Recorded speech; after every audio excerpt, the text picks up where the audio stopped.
This is Winnipeg Sports Talk Daily with Andrew Hustler Paterson and Michael Remis. Hey, what's going on, everyone? I hope you had an awesome weekend. Welcome to a Monday edition of Winnipeg Sports Talk Daily, middle of August. Lots of football to talk about. Some baseball on the weekend and a big weekend for tennis coming up in Manitoba that we will be talking about as well. Big CFL recap coming up with Justin Dunk. We'll hit the Bombers and Jets with Jeff Hamilton of the Winnipeg Free Press. And a little bit later on, Mark Arndt of Tennis Manitoba will fill us in on the new Tennis Manitoba hub in West St. Paul, as well as the National Bank Challenger Tournament that is underway right now with qualifying, and the first round gets going tomorrow. So should be a real fun show. We'll get Remis in here in just a second. Do want to thank the sponsors that make the show happen every day. Princess Auto, Coolbet Canada, Canadian Club, Manitoba Battery, Aquatech and Modern Man Barbershop, Vita Health, Wallace & Wallace, F Apparel, Nick and Nicky DQ, Consolidated Supply, BP, Royal Sports, Little Brown Jug, our friends at Aitken's Lake, Breezy Bend, Assiniboia Downs, live racing tonight, and of course, the Winnipeg Goldeyes. Great weekend for the Goldeyes. Reggie Abercrombie event on Friday was unreal, and the Bats came along, celebrating Reggie with a lot of long balls, and of course, the Bark at the Park on Saturday. Just another awesome event. Let's get Remis in here and get this show on the road. Welcome to everybody in chat, by the way. If you're with us on YouTube, make sure you've hit that red subscribe button. And shout out to all the podcast listeners as well. We appreciate you making us a part of your day. Check out the YouTube channel and subscribe when you get an opportunity. Remo, what's going on? How was your operation the last couple of days? Yeah, it was nice to have a couple of days off. The weekend went out to the beach. Started off kind of rainy, but it ended up being a really nice day. And just a solid weekend for me, and happy to be back here, get back at it. We do have a lot to discuss that I can't wait to get to. So nice to see you here on a Monday. Yeah, back at it. And again, thanks again to the Goldeyes for the invite to interview Reggie Abercrombie as part of the luncheon on Friday. That was listen, that was an honor to be part of, just to be in the room, frankly. I mean, there was so many folks from Goldeyes history there, obviously media over the years, and anyone that remembered our shows back on the old station knows how much I always clicked with Reggie Abercrombie. So that was fun, and I mean, just an awesome first class celebration of Reggie's career by Andrew and the Winnipeg Goldeyes team, and a heck of a weekend there for the Fish at home as well. So that was a lot of fun. You know what I did do, Reem, just before we get to the sports? Mm-hmm. In addition to seeing what was happening at the ballpark, I did take in some of the Burt Block party on Saturday night. Nice. And you saw, I saw on your Instagram, William Talent. Yes, William Talent. Shout out Rick Ralph, who would always call Billy Talent William Talent when we were off the air. Mm-hmm. Man, those guys still have it. Just an awesome show. And I'll say this, I got down there a little later than I was had hoped for, because I was waiting for someone to grab me in an Uber and get down there. But I mean, we got there just into the Billy Talent set, and I gotta tell you, man, downtown Winnipeg was a scene around there. There were tons of people that actually weren't in the event, that were just in and around the streets. And listen, I know downtown Winnipeg gets a bad rap, and a lot of that is earned, and we've got some major issues that I think we all hope can be improved going forward.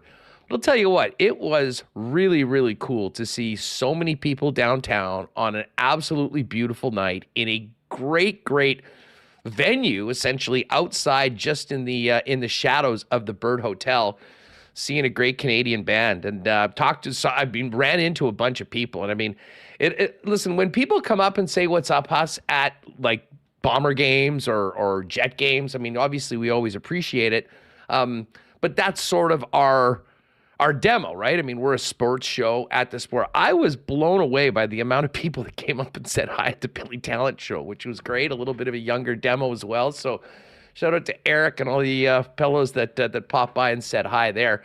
But yeah, it was really, really fun. This show was awesome. And I know that this was They had the Strumbellas and whatnot was Friday night.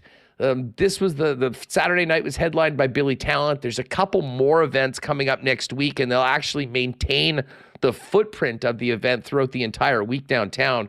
So shout out to everyone, and I know the True North gang was there. Oh, and I have to give a shout out to Kevin Donnelly. And KD, you'll know, is the vice president. He essentially does all of the ancillary events, like the non-hockey events for True North. And I've known Kevin a long time, but I just wanted to mention this because, sometimes True North gets a bad rap and whatnot. There's a lot of really good people there. And at the end of the program, this is a guy that, probably in a lot of other venues, the person that's doing his job isn't even there at that night. There was Kevin at the end of the night at the exit, thanking everybody for coming in, talking to people. It was, anyway, I've always been a fan of his, and I know he's got a busy night tonight because WWE Raw is invading the Canada Life Center. But overall, cool event. Highly recommend if any of the acts on the docket for the upcoming weekend catch your fancy, go down and check it out. It was a great crowd. I didn't see any BS. I don't know fights, no anything. People just having a good time. And you know what? It is great that True North continues to put events like this on downtown. I mean, to be honest, maybe the Saturday one was a bit more of a moneymaker than the others. I'm not even sure there is, but there is a real focus to get programming downtown and bring people downtown in addition to the hockey games and everything that happens to the rink. So very, very cool night on Saturday. I'm glad I went. Yeah, it was a big Strumbellas guy. They played Friday. I do have to give a shout out. I was actually at the Burt Thursday for a big show. Wasn't part of the block party, but Steve Vai, guitar virtuoso, just 2.5 straight hours of shredding. So you went to that? Yeah, oh yeah. He just ripped it. I remember you saying you were going to go. How did that not come up on Friday's show? Well, I didn't want people to know that I watched the Bomber game on tape, so I didn't. It was the same time as the Bomber game. So I didn't bring it up, but it was a nice. It wasn't part of the block party, but it's a great lead-in, and saw the stage set up and everything. Hey, this is even better. Yeah. What was it like watching the Bomber game on tape? Well, I mean, a lot better, knowing what happened. I mean, don't get me wrong. I looked at my phone, I guess when it was before halftime, and I was like, and I was like ready to basically take. I was like, I thought I made a complete fool of myself the week before, anointing them champions of the West after the BC win. But I felt very good on the ride home, listening to thankfully the Uber driver had the game on the radio, so he got a bit of that was a big bonus for me. Got to hear the ending. Steve Vai, yeah, that's right. I remember you telling me you were all fired up to go see that Shred Fest. Man, he just soloed for 2.5 hours. It was wild. People are ripping me laughing that I missed the Bomber game. Look, I saw the game. I saw it. I just didn't experience it in real time. And that was and that wasn't the only lie from Friday's show where we pre-recorded it and then I came on. People were very confused, Huss, that you were at the Gold Eyes luncheon Friday. Same time. Yeah, Friday was quite the day. And I will say that. I mean, we had to get up, and I had obviously with the way the Bomber game ended, it didn't start very well. It ended quite well. I was out with a bunch of friends watching the game and had a good time. And then we had to turn that sucker around very quickly to do our intro to interview Ken and then get down for just after 11 a.m. So yeah, we did that show in a couple of halves. Thank God there was no massive breaking news over the course of the first hour. But no, we are live here today, getting things going on Monday. And speaking of the Bombers, we'll talk more about this with Dunk and with Hamilton coming up. But I think the news that I was most interested in, and everyone was the status of Zach Collaros. And Zach Collaros did not practice today. He was out there in civvies with the team right now. Obviously, we'll be waiting for more clarity as becomes available from the Winnipeg Football Club. But, as much as it was an unbelievable game and everyone was talking about Drew Brown, you'd really like to get some good news on Zach that he's going to be back. But I will say this, Remo, and I told you this off air on Friday, just watch.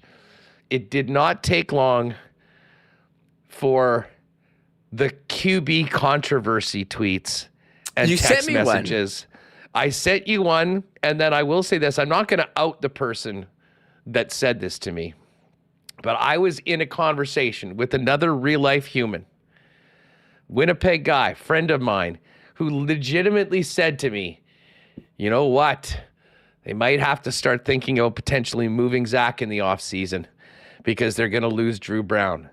And I'm like, guys, can we pump the brakes a little bit? Backup came in, did a hell of a job, had an amazing, amazing game. But let's not put Drew Brown just yet on the level of Zach Collaros, who is the back-to-back MOP in the Canadian Football League, for ripping apart an Elks team that hasn't won a game yet. I will say, though, just Drew Brown's performance was phenomenal, and it is such a great thing for this team going forward. But everyone always loves the backup, huh? Zach Collaros is the guy for this team. And I mean, it's not like we have to spend a lot of time talking about this, but I texted some of the guys afterwards, just wait till the QB controversy emerges on Winnipeg Sports Talk next week, and I'll try to keep a straight face while talking about it. Yeah, I mean, I joked that on Friday, but that was a complete joke. Like, QB controversy?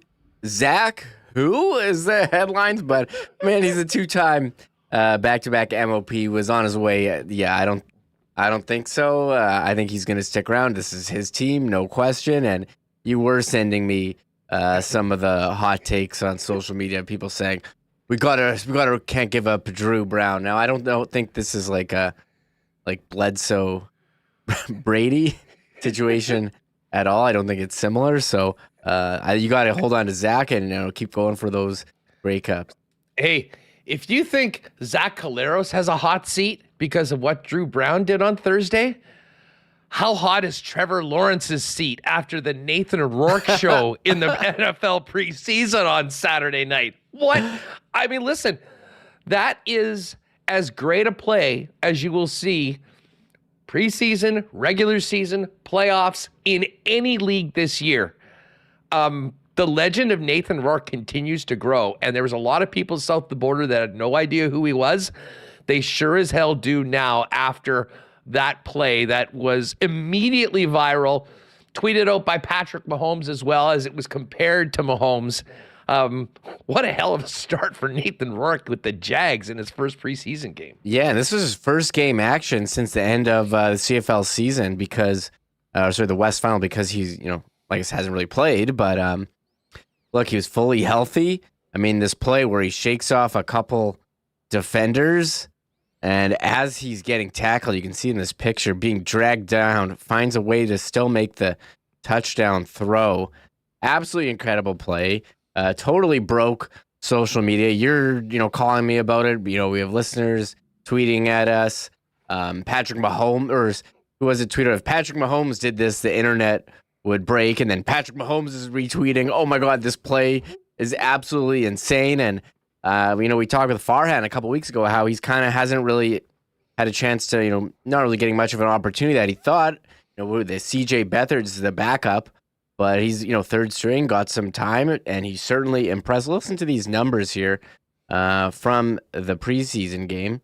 Nathan Rourke, 9 of 17, 153 yards, 1 touchdown, 0 interceptions, and also used the legs for 6 carries, 20 yards, and a touchdown. And it was Quadri Olison, who was on the receiving end of that touchdown pass that went completely viral. And seems like everyone now knows who Nathan Rourke is. And if he doesn't catch on with the Jags, there might be some other teams would be interested because, Trevor Lawrence, he's going to be their guy for years going forward. And the only way he's ever going to get in is. We sure? Are we sure? Zach Collaros, Trevor Lawrence, who's got a hotter seat right now? I mean, I guess, did Drew Brown go viral? I mean, he went pretty viral, Nathan Rourke. So maybe Trevor Lawrence's seat is a bit hotter. Hey, I'll say this about Rourke, and I'm not joking about this. That play alone probably earned him a few $1 million, probably guaranteed that he will be in the National Football League for an extended period of time beyond this contract. Because assuming that he doesn't play, as long as Trevor Lawrence is upright and available to go, he's going to be the guy.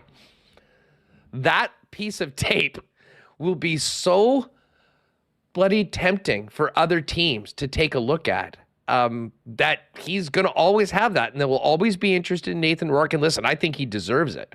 I think he's absolutely capable of being a backup and potentially running an offense in the National Football League. But when you get the opportunity, there's very limited live bullets, live action for players in a guy like Rourke's situation.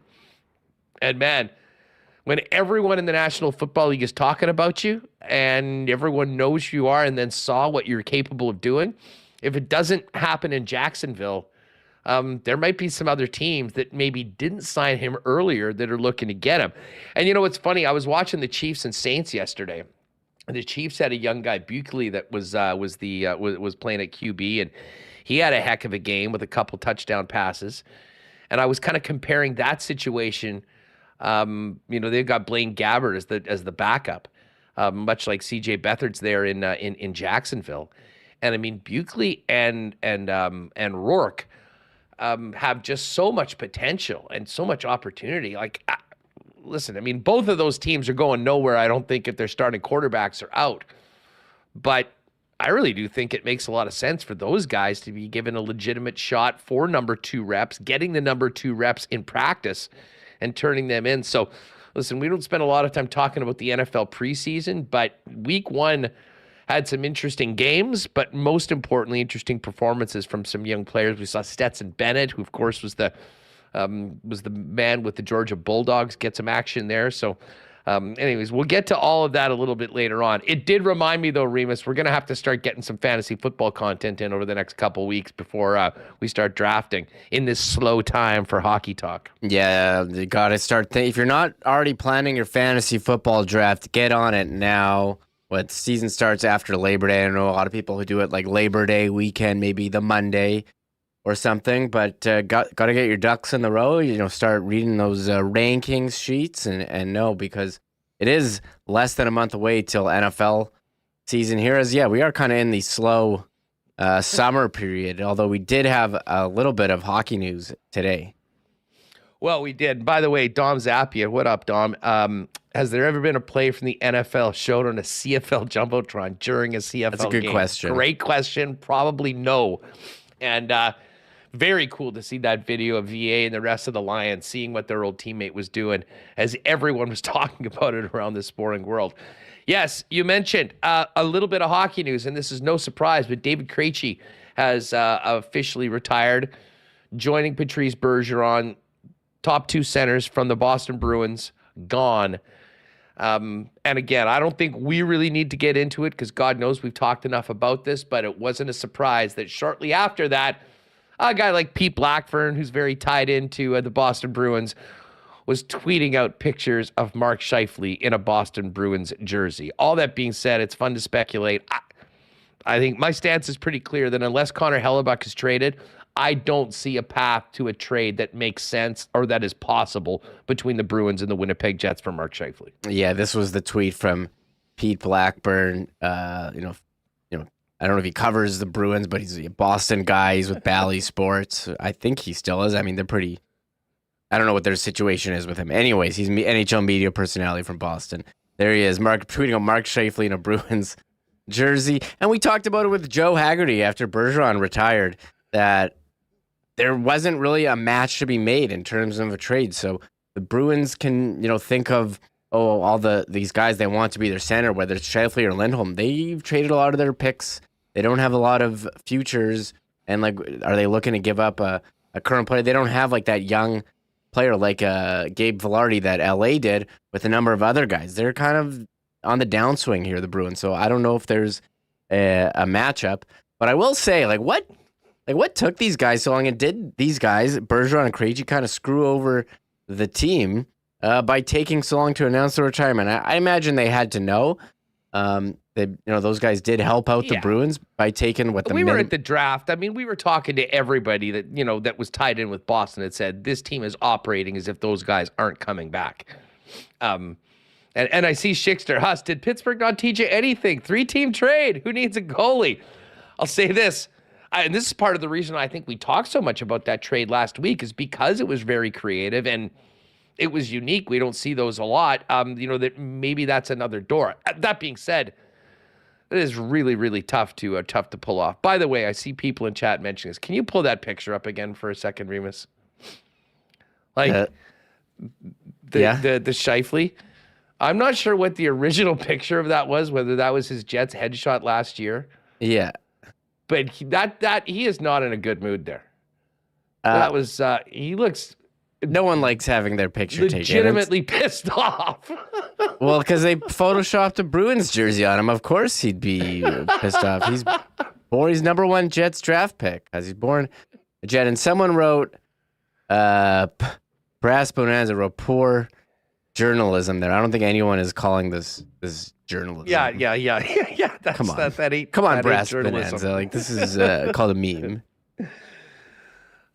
So anyways, listen, you've talked about Swayman or Allmark. If Hellebuck's gone, absolutely the Jets would need another goalie. Those guys would be good to do that. The loss of Mark Scheifele has a huge hole. If you could get a center coming back for Connor Hellebuck, maybe that makes the Scheifele trade make sense. But for everybody talking about Brandon Carlo, who if you made this trade earlier would have been a guy I think the Jets would have certainly targeted. He's got a 10-team trade list, 10-team no trade right now. Based on what we know about contracts in the National Hockey League, I think it's safe to say that that might be a roadblock to getting a Brandon Carlo. Not to mention, would you love to have Carlo, a good young right defenseman, signed for I think another 4 years at 4.1? Absolutely. This blue line's already a little crowded right now, and if anything, we might expect to see a defenseman leave as opposed to acquiring one. Although, for a guy that could be a foundational piece of your top four for the next 4 seasons, that would be it. But as they say, I don't spend a lot of time thinking about Brandon Carlo just because the minute I saw that no trade clause, you realize that could very well be part of the problem. As they say, we're going to talk a little bit more CFL. We're going to get to the games. We'll do that with Dunk, and we'll do that with Jeff when he joins us later on. And again, tennis fans, we're going to find out more. I'm really excited to find out more about this new Tennis Manitoba hub, as well as the tournament that is pretty much underway right now as qualifying continues. Mark Arndt coming up a little later on in the program. Let's just before we got Justin Dunk is going to be joining us quite quickly, and really looking forward to that. Of course, we've got to give a shout out to our friends at Modern Man Barber Shop with 8 locations now in the city of Winnipeg, including the newest the newest locations on Pembina Highway and on Plessis Road. Modern Man Barber Shop's got a variety of grooming services for you fellas: haircuts, beard shaping, shaves, color services, and more. Book your look via modernmanbarber.com or follow them on Instagram at Modern Man Barber Shops. Congratulations to our 2 winners. Where are our winners here for the Aquatech Manitoba Open? Shout out to Devin Murphy and Brian Trenchard, who are the winners. Guys, both get 3 passes for the full tournament, courtesy of our friends at Aquatech. And of course, limited install dates left for Aquatech with pool season here. Visit Aquatech in-store or online to learn how they can make your in-ground or above-ground pool dreams a reality. More info at aqua-tech.ca. Another great weekend here in Manitoba. I know many of you are out at the lakes, out at the campgrounds, out at the beach. Of course, batteries are needed for all that summer fun, and Manitoba Battery has it all at the best prices in town. And they'll deliver it to you anywhere in the city for any purchase over $60. You need a boat, you need something for your camper, a lawn tractor, ski-doo, ATV.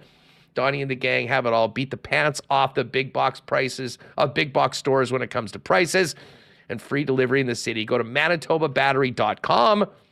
Pop down and see him at 1026 Logan Avenue, or give him a call. And hey, a big cheers to our friends at Canadian Club. I know people have been having a hard time finding and buying Canadian Club right now because of the Liquor Mart strike. But you can still get Canada's favorite Canadian whiskey and ginger ale and that pre-mixed cocktails at your local liquor store. Check it out in 473 milliliter cans at your favorite beer store and at the MLCC whenever it's open. And of course, it'll be there for you in a couple weeks at IG Field when the Bombers are back, as Canadian Club is the official spirit of the Winnipeg Blue Bombers. All right, let's bring in Justin Dunk from 3 Down Nation to get things going. Dunk, what's up, buddy? How are you? Doing well, my man. How are things out in the Peg? Things are well. Pretty nice day. Bombers are back in first place. Everyone's kind of collectively got themselves together after the start of that game against the Elks last week. And obviously still some concern for Zach Collaros. But I'll tell you what, when your backup comes in and plays the way Drew Brown did, probably allows people to be a little bit more chill about Collaros' status. He did not practice today. We don't have clarity as to when they might expect him back with the team. But what a show by Drew Brown. It was unbelievable, man. That has to give Bombers fans, the front office and the coaching staff and the rest of the team a lot of confidence that Brown can come in the game in a moment's notice and play the way that he did. So I think it's great for Winnipeg to have that safety net. And if they have to go to him and use him again this week or potentially for multiple weeks to allow Zach Collaros to get healthy, then I think that the Bombers can continue this run in first place. Really, the only other two teams that I see them being able to be in a competitive game with at the moment is the BC Lions and the Toronto Argonauts. So I think if you're rolling with Drew Brown, it's a great look at him to see what he can do potentially in the future. A lot of other CFL teams are going to want to get their hands on this guy because Collaros, I think, is really ageless. He continues to play at a high level, an MOP level. Of course, he's the two-time reigning MOP. And there are a lot of teams intrigued with Brown and that would have liked to have potentially traded for him in the offseason, but there was no way that Winnipeg was going to do that going into 2023. But his contract is going to be up. He's going to be a free agent, and there will be a lot of bidders, especially if he continues to play like he did against the Elks. Well, and you know what? I mean, for a player in Brown's situation, I mean, a game like that can literally set you up for the next few years. I mean, there's no guarantees as a backup when you're going to have the opportunity to play, especially here in Winnipeg when you got a back-to-back MOP playing ahead of you. He certainly made the most of that opportunity. I mean, and to do it in the way that he did, I mean, down 22-0, it looked pretty bleak for the Bombers. Like they were going to be the team that ended up breaking the streak in Edmonton. And he was slinging it right from the very first series, got the job done. And the hilarious thing about this, the Bombers almost covered the spread in that game. I mean, they were up 9 with the ball at the end of the game and obviously got into the victory formation. But on the other side of things, I mean, how did the Elks get over this one? They've found new ways to lose week in and week out. And we're halfway to the perfect season right now, Justin. The perfect season that nobody wants, my man. I'm with you. But the way that they got to that loss was, for me, on defense. Chris Jones has to have that unit playing better. And with all due respect to Drew Brown, I just talked about his intriguing potential and upside and the fact that there'll be multiple CFL teams that are interested in him at free agency time next year. But your unit has got to play better against a guy coming in a moment's notice, down 22-0 especially, right? Like you knew the Bombers were going to have to throw to get back in that game. And yes, they finished it off with Brady Oliveira on the ground. But that defensive unit has to play better because Trey Ford, the Canadian, put up more than enough points, especially to start that game, to get them off and running and potentially snap that dreadful home losing streak that is now 22 straight games.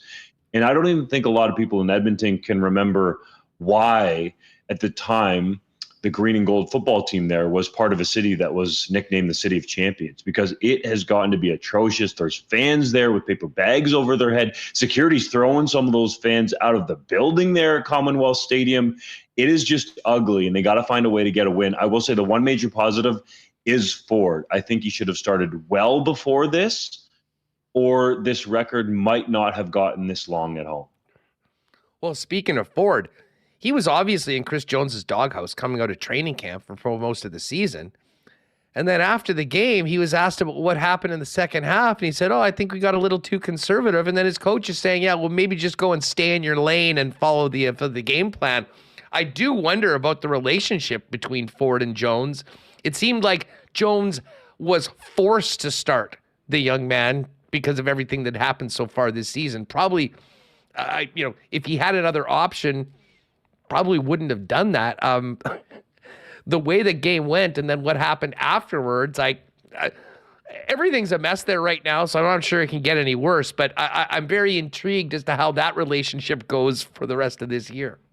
You can definitely tell just based on those comments that there is some tension there between Ford and potentially the coaching staff, and rightfully so on both sides, but I think more so on Ford's side because he sat there on the bench and watched a largely pathetic offense get shut out twice in, 8 games or 7 games before he even got to start. So that probably would have frustrated him. And Ford sitting there knowing that he has way better athleticism and skills than Taylor Cornelius and Jarrett Daggy. So I can understand it from Ford's perspective. I would say if I could get in his ear to keep those comments to himself because Chris Jones ain't going to like it. But this relationship is one that is very interesting because Jones selected Ford not too long ago in the first round of the CFL draft, raved about his talent.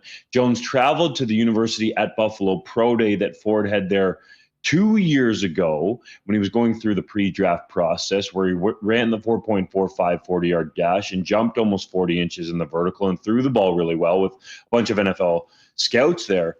And the only reason that I can see Jones souring on Ford is the fact that Ford continues to attract NFL interest, and I think he probably wants to see Ford committed to Edmonton, but you cannot blame the guy for going and working out for NFL teams in the offseason. Las Vegas Raiders and New England Patriots brought him in for workouts. There's still buzz in NFL circles from what I hear about Ford's ability.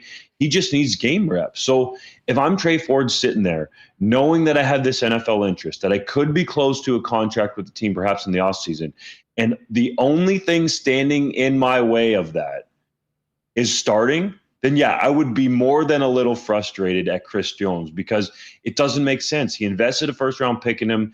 Taylor Cornelius was absolutely terrible. Jarrett Daggy wasn't much better. As I said, they got shut out 2 times, and still the guy's on the bench. So I would be most curious the conversations that went on behind the scenes with the president, Victor Cui, and Chris Jones as to starting Ford. Now, I'm not saying that Cui's going to meddle in the football business that Jones is the head of, but Ford clearly can bring some excitement to this team. Dare I say, could bring some fans out to the stadium there at Commonwealth Stadium because we all know it's been a long time since they've won a home game there. October Can he win a game, Justin? Can he win a damn game? I think he can this week in Hamilton, but the issue is that's not a home game. So you remember last year that Ford won his first career CFL start in the Hammer. So there's some good vibes there. I think the Tiger Cats are a mess right now. They had to change in their coaching staff, firing Tommy Condell, bringing in Scott Milanovic, and then Orlando Steinauer says, well, he's not a miracle worker. So it's like, well, why did you fire Condell? I think there's so much going on there in Hamilton that it's a great spot for Ford to go on the road and get a win,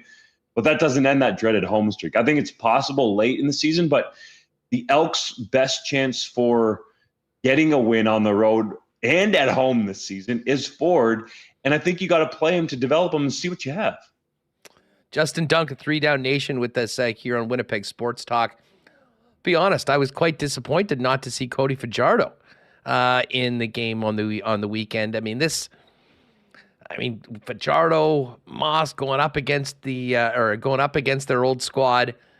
That was disappointing, but nothing could have been more disappointing than the no-show the Riders put in that game right now. I mean, I guess they've got 4 wins, but there's 3 teams and everybody else. And I would say Montreal is that next tier. And there might be another tier below Montreal and the rest of the league. Saskatchewan thoroughly outclassed in that game on Friday. Definitely. That was a sad display from the Riders. And I mean, if you're a Saskatchewan fan, you can sit there and say, hey, yeah, but Mason Fine got hurt and Jake Dolegala went in the game. Well, you mentioned it. Cody Fajardo didn't play. Caleb Evans was in there. His first action of the season. He wasn't asked to do much. So did a decent job of taking care of the football, although he had the 1 interception and used his legs on the ground. But I really like the game plan that Jason Moss went with there, sticking to the ground game, even though William Stanback was out. Walter Fletcher stepped up with some big runs. The Canadian running back there, Jeshron Antwi, was dynamic on the ground as well. Austin Mack had a big touchdown catch. So the Owls really put it together, but that defense has a renewed energy since Sean Lemon has come in there, boosted the pass rush. Noel Thorpe's unit is looking really difficult to score points on. Just ask Dolagala and the Riders. So I think some alarm bells have to be going off in Saskatchewan, because you look at some of the other teams around the league that have had to use their backup quarterbacks. And yes, the Riders do have 4 wins, but if they don't make the playoffs, and I don't think there's any chance that Craig Dickinson can try to get a contract extension there.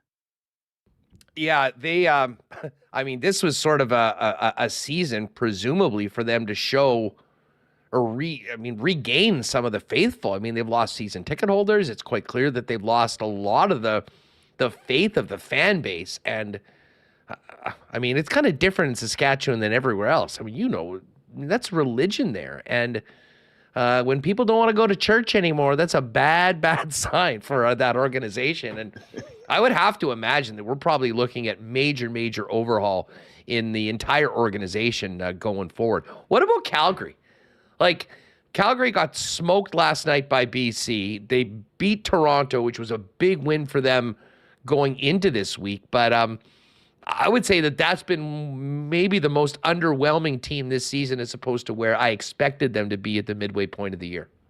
I would definitely agree. And that win against Toronto, for my money, doesn't happen if Chad Kelly stays healthy for that game. And even if Javon Leake doesn't muff that return and Calgary jumps on it for a special teams touchdown. I thought there were points in that game where Cameron Dukes could have led the Argos to a win. Curly Gittins Jr. dropped a key pass that was a deep shot right in his hands that could have developed some good mojo for Dukes. So, yeah, Calgary has been very disappointing. There is a good amount of talent, at least by name there, and for whatever reason, it just hasn't come together. And I think Jake Mayer has to show us that he can command respect from his teammates and be that leader on his own. Not that Bo Levi Mitchell was, but it's different when you're QB1. When you're the backup and you're coming off the bench and your spot starting, it's one thing to infuse some energy into an offense that wasn't moving well, admittedly, under Mitchell for long stretches last season. But when you're the guy, there needs to be that it factor. Zach Collaros has it, right? I would say that Vernon Adams Jr. has developed it, not to the level of Collaros, but it's there with Vernon Adams Jr. And you see it with a guy like Dustin Crum early in his career, that there's just a different energy with him in the huddle with the Red Blacks. And to be honest, we haven't seen that from Mayer. He's been very inconsistent. So my opinion of Mayer is still to be decided, but he has definitely disappointed to this point in the season. You know what? You just reminded me. There are people in the chat, and I'm not sure whether they're trolling or actually serious, but it just took one great game from Drew Brown this season to say, Zach's getting a little bit older. Maybe they have to move on from Collaros next season to make for Drew Brown, Justin. Don't be thinking that, okay? We're talking about a guy that got this franchise to their first Grey Cup since the early 1990s, okay? And they won back-to-back. They probably should have won last year. Yes, Collaros was a part of that. He could have played better, but you can't assume that a guy has one good game against the worst team in the league, Huss. And then you're talking about, oh, yeah, maybe we should keep him over that Collaros. Like, what are we talking about here, guys? Come on. Although it was a kind of a fun little segue, joking around about a quote unquote quarterback controversy and then talking about Nathan Rourke on Saturday night. I mean, you're a quarterback. I mean, when you saw that play, what was your first reaction? I'm sure you, like many of us, have watched it about a dozen times already. I mean, that was world class. That was vintage Mahomes at the top of his game last night. But I say this in all sincerity, that play, I think, made him a few $1 million because just that being on tape with everyone seeing this is going to have everyone know who he is. And if Nathan Rourke's available, there will be teams that will be interested in giving him a shot. Definitely. That play was elite. And literally, as I was watching it, I thought, okay, sweet spin move to get away from two defenders in a tight pocket. And then he steps up and he's going to the ground and he lets the throw go. And I'm like, oh my gosh, how did he get this thing off? And it's right on the money. Friggin' touchdown dot in the end zone. And you're right, a Patrick Mahomes-esque play. Mahomes tweeted about it saying that was nasty. Tyreek Hill, the cheetah, took notice of it, as well as did the rest of the NFL. And even though it's one play, and yes, it's in a preseason game against probably a bunch of guys that are going to be cut, it is still a play that stands out. Like Doug Peterson talked about it, the head coach of the Jaguars after the game, that he hasn't even seen too many plays like that, preseason or not, ever in his football career. We're talking about a guy that backed up Brett Favre, who made a bunch of plays in and around that kind of nature. So I definitely think that play earned Rourke some money. There's going to be a buzz, and there already is, that I've heard about in NFL circles about him. And as silly as it sounds, being seen on social media and having that type of athleticism on film is going to help his NFL future. Trevor Lawrence is the face of the franchise for the Jacksonville Jaguars. He's ideally going to be there for a decade, if not longer. That's what the Jags front office would like. And that's what they envisioned when they used the number 1 overall pick on him a few years back. But Rourke showed a lot of people that he belongs in the NFL. Think about that. Your NFL preseason debut, you go to Dallas, Jerry World, Cowboys Stadium, and you show that you can ball right away and make that kind of play. Unbelievable from the Canadian. Well, and just on Rourke, I mean, you know what? Originally he was signed, we thought, oh, he's going to be the backup. And then, well, no, they've got CJ Beathard back, who's probably a little bit more of a safe, known commodity. But I was just talking about the Chiefs are in a similar situation. They've got a young guy, and then they've got a more experienced backup. Plays like that by Rourke, I think, you know, almost force sometimes relatively conservative decision makers to say, I know this guy doesn't have the resume or the playing time, but if for some reason QB1 isn't there, I think this has to be our guy. Definitely, especially with the dual threat ability. And we know Trevor Lawrence has that to his game a little bit. And let's think of this scenario, okay, Huss? If you're an NFL team out there and you're thinking about who could hit the waivers, like I don't think Rourke will get through waivers if you want to send him down to the practice squad versus Beathard. So I'm thinking, hey, I'd rather try to get Beathard through. Now, you'd have to look through the stipulations and guaranteed money in his contract. I think he got a couple million guaranteed in that deal. But if you have a young up-and-coming talent like this in Nathan Rourke, and you've seen him behind the scenes, the work that he's putting in, I don't know if people follow him on Instagram, but he is doing a lot of work on his own to constantly work on his accuracy, his throwing motion outside of these training camp practices. It's really impressive. So the Jaguars will know him intimately, and you sometimes are just one shot away, right? Last year, I think there was a record amount of quarterbacks that started in the NFL. We've seen it in the CFL, with I think it's over 20 quarterbacks that have taken meaningful snaps already up here in Canada this season. So if you're the Jaguars, I think you're at least having that conversation right now that do we want to risk losing Rourke on waivers if we're going to make him our emergency third quarterback and send him down the practice roster? Or do we just want to make him our number 2, knowing that Beathard isn't a guy with that kind of upside? Yeah, listen, with all due respect, CJ Beathards are a dime a dozen in the National Football League. I mean, we see guys that, you know, that play a little bit, that hold a clipboard, that, you know, anytime a guy gets signed, there's another CJ Beathard type player out there that's available free agency. A player with the skill set, the tools of Rourke that we haven't seen play at that level yet, to me is an asset that has to be protected and kept. And I look forward to the rest of the preseason for him. And I would expect, and again, maybe this is crazy overreaction from one play, but we saw him and what he was able to do in such a magical season last year before he was hurt. I have a lot of confidence saying that this guy can play, and I don't care whether it's 3-down or 4-down football. Nathan Rourke can put points on the board. Definitely agree, man. This guy can ball. It's part of the reason why the Jaguars wanted to bring him in and guarantee around $220,000 USD of his salary. They saw this type of potential. Now it's his job to capitalize on it, but for 1 week he's done that. And so people, look at his numbers and say, well, he only went 9-17, but okay, first let's think. There's a couple of drop passes in there, naturally some smart plays if you're going to throw the football away and not force it into coverage as well. And also it's a brand new offense with a bunch of guys that he's never played with before. So I thought he was actually very accurate with the football, that there were some drops in there. You could see him moving around using his mobility out there. And people were talking about, well, there wasn't a lot of high caliber players on the field. Well, fellow Canadian defensive lineman Neville Gallimore, who the Cowboys used a mid-round pick on to select in the NFL draft, was out there on the field. So there were some dudes out there and guys that are trying to compete and scratch and scrape and fight and claw to get on an NFL roster. So I think even though it's one play, you look more at that second half and the way that he closed that game out and got a win for the Jaguars, that it showed that Rourke has the potential to be a quarterback in the NFL for the long term. Hey, JD, before we go, and we're looking forward to, actually, by the way, after this, I'll fill people in on the details for a Friday night, a little watch party for the Bombers Stamps game. Ooh. Thursday, things kick off, though, with the Elks at the Ticats, and we mentioned what's going on in Edmonton. How big of a mess is it in the Hammer right now? It's brutal, man. Like, that is arguably the biggest disappointment of the season right there with the Calgary Stampeders. Now, part of that has to do with Levi Mitchell's injury, but if you talk to people around the league, they'll say that the Tiger Cats offense has actually looked better under rookie quarterback Taylor Powell. But I just can't agree with making Tommy Condell a scapegoat. Let's call it what it is. And yes, I know that Scott Milanovic was there and waiting, and probably what Scott Mitchell wanted to do, the CEO of this team, as much as he tries to remove himself publicly from these decisions.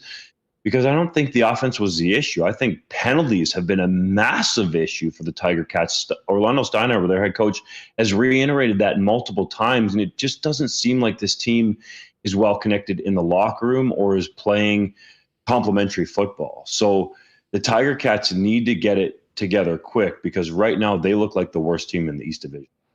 JD, what's coming up this week at 3 Down? Dude, actually, it's going to be busy. So I'm planning on being at that game in Hamilton, the Donut Box, Tim Hortons Field, to see Trey Ford live in person. I imagine he's going to have a big cheering section there because he's born and raised just down the road in Niagara and played his university football at the University of Waterloo. And then it's in the works right now. I don't want to say anything too much, but I think there's a possibility that it could be in Detroit to see Nathan Rourke live. So there'll be lots of content, unique content on these up-and-coming Canadian quarterbacks. Love it, love it. Keep up the great work, pal. Never go a day without checking out 3 Down Nation, and we'll look forward to do this again real soon. Thanks, buddy. Sounds good, my man. Appreciate you, Huss. Good stuff. There's Justin Dunk. Follow him on Twitter at JDunk12, and make sure you're checking out 3 Down Nation.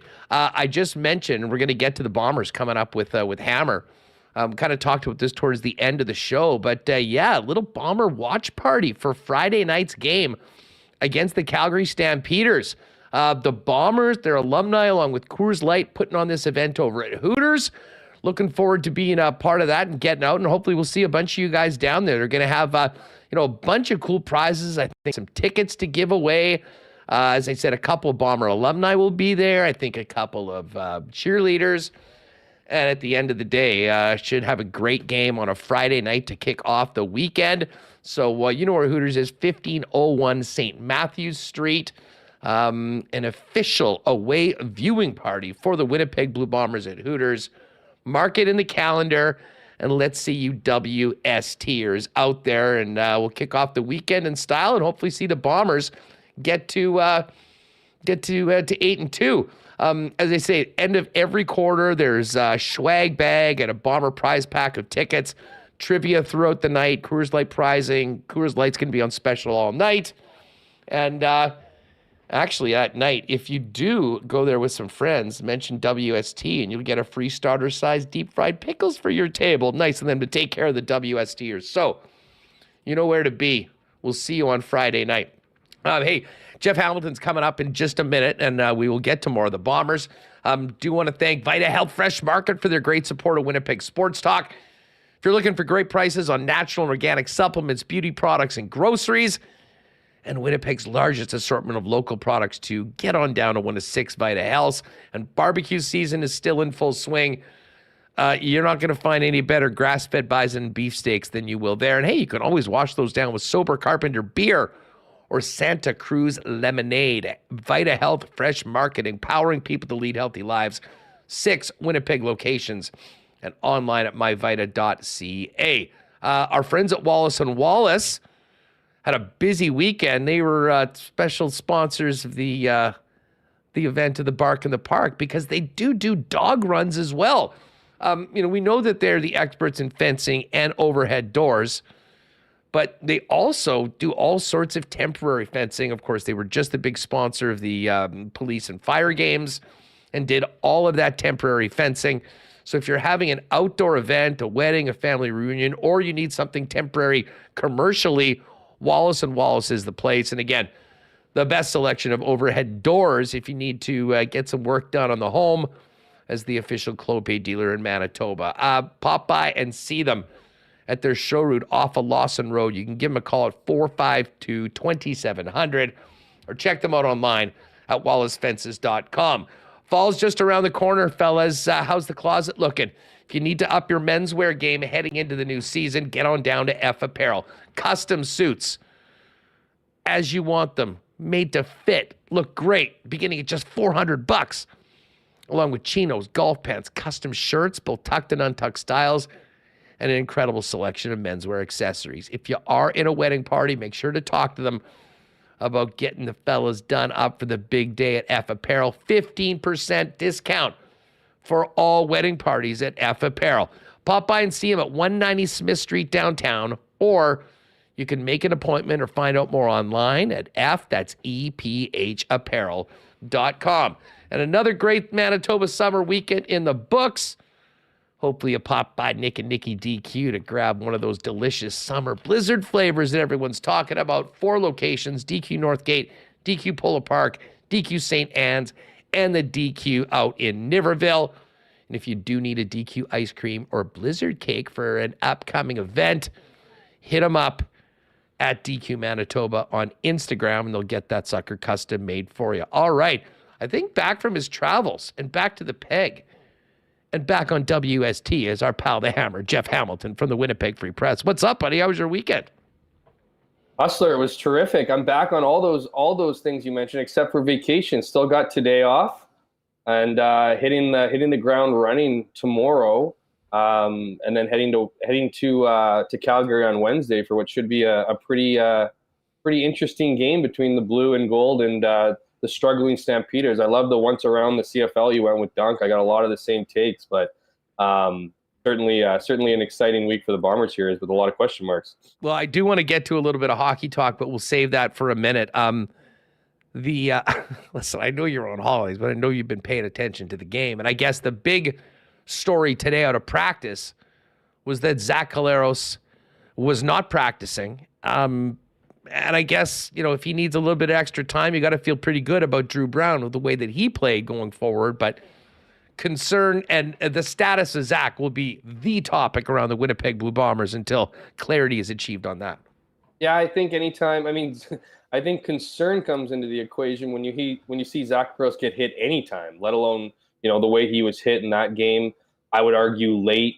I don't know if the intent, I think I'm with a lot of people, I don't think the intent was malicious. I think there was probably a chance to not, maybe deliver the damage that was delivered. But certainly after, Zach laid there for a while, I think his fan base, any fan base, your number one quarterback goes out, and we've seen a lot of that this season. There's always going to be concern. And when it comes with the reigning, back-to-back most outstanding player, I'd argue there's some panic that goes in there. I will say this. I think it's a good sign that Zach Collaros was at practice in street clothes and not, tucked away in a room somewhere or going through things. I think just his appearance is important, even though he was a spectator, he was in street clothes. I sent out a few messages trying to get some information, and what I got back was good. Literally the word good.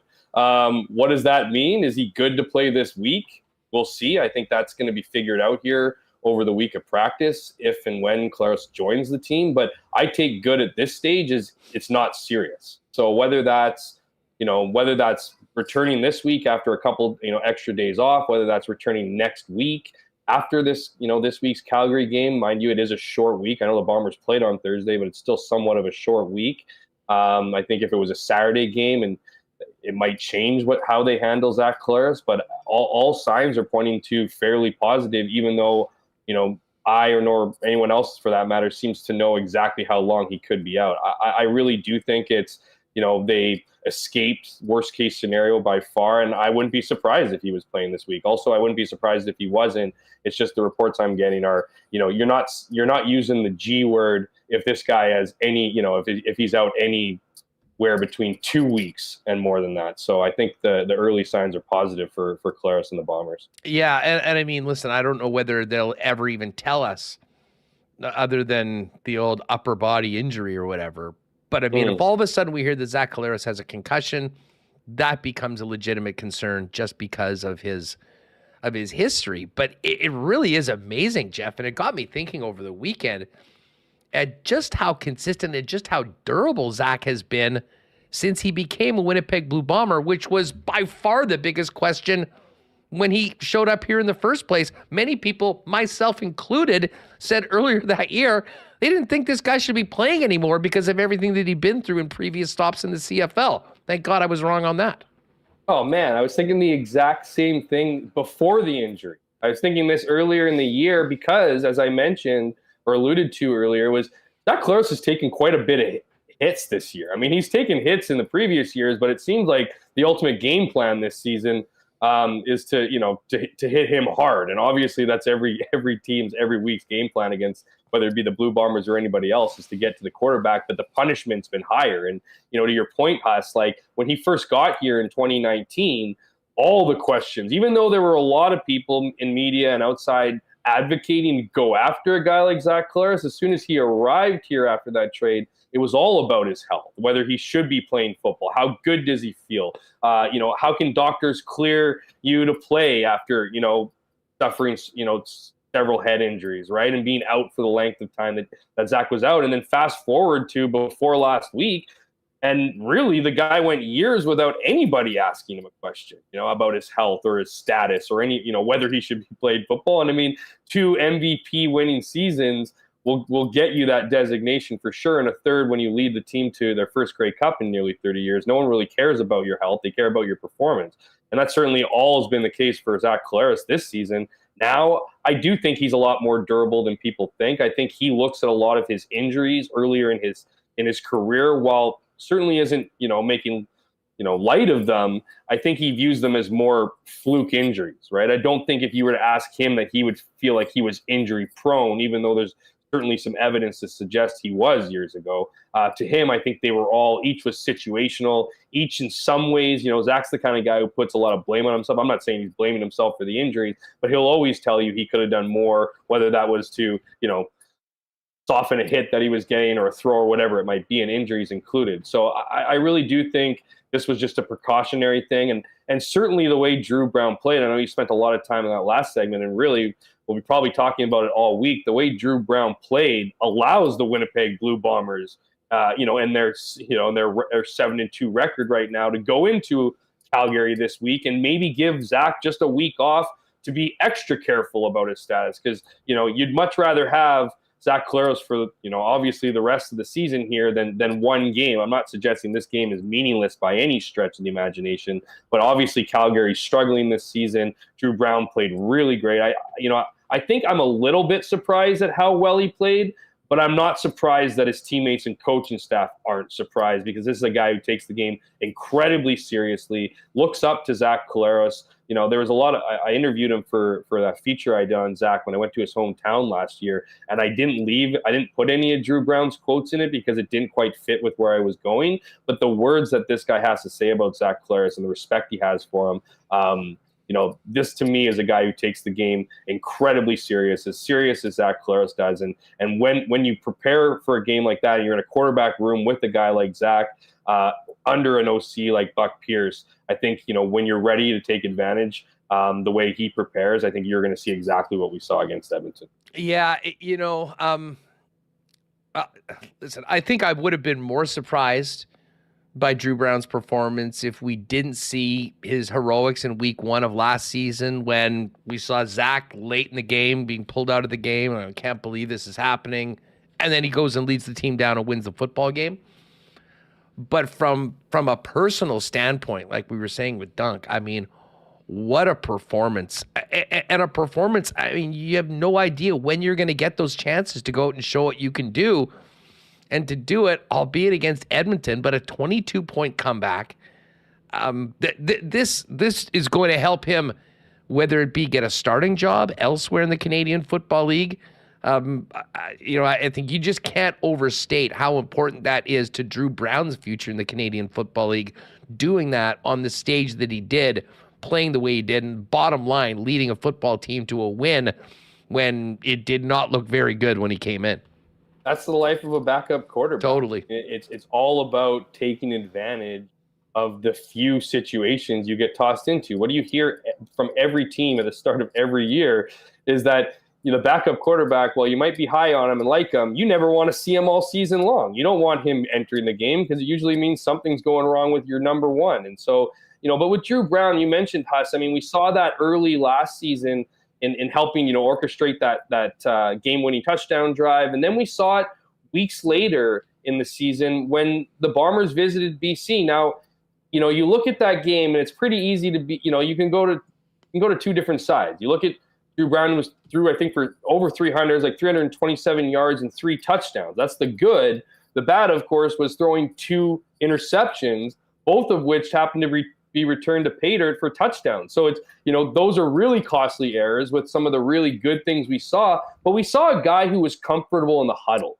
We saw a guy who, was confident with, brings out the confidence of his teammates. We saw him roll out of the pocket with comfort, throw on the run. We saw these little things that make, quarterbacks in this league good, or at least worthy of another opportunity. We've also seen some of the bad. I mean, we don't need to go through the list of Bombers backup quarterbacks, but it took Sean McGuire 2 years and 1 start essentially to get his walking papers and retired from football because he couldn't get it done in Montreal at the end of the season. And I would add to Brown's performance against BC, it was with a bunch of backups, right? He didn't have the luxury of Jamarcus Hardrick and Stanley Bryant, flanking him as his tackles. He didn't have the benefit of having, all these these starting players on offense in. So he had to do with what he had, and I thought he, did pretty well. He certainly had people probably worrying on the point spread who were against Winnipeg as he muscled his way back in that game. But we saw all those little signs. So right now, I think this is a real good big opportunity for him for sure. I mean, are there going to be teams clamoring at him, wanting him after this one performance? Maybe some are interested, certainly with the way the QB situation is in the CFL right now. But if Drew Brown can get another start and, a couple more here at the end of the season and put together a small resume of effective football, there's absolutely no doubt in my mind that it's either going to be the Winnipeg Blue Bombers that are opening the purse strings, certainly not enough to eclipse Zach Collaros and any of that talk, but you're going to be damn sure there's going to be other teams in the league who are looking to revamp their offense or looking to find a guy who's mobile, who can, bring that confidence into the huddle. Players are texting players on the Bombers. You've seen the comments after the game from the players. All of that works in Drew Brown's favor, and I would not be surprised at all if, at the end of this season, we're talking about him in February as he's looking to continue his CFL career either in Winnipeg or elsewhere. Yeah, and listen, I don't want to take and I won't take anything away from Drew Brown. I mean, absolutely balled out, won that game. I mean, but it was a team win. A lot of guys stepped up. But the guy that I think, and I tweeted about this, but I'm not sure we spend enough time on Friday on the program, that I think deserves a lot of credit, is Buck Pierce. I mean, at times earlier, I mean, there had been some legitimate criticism of some of the things that the Bombers had done when they'd been struggling.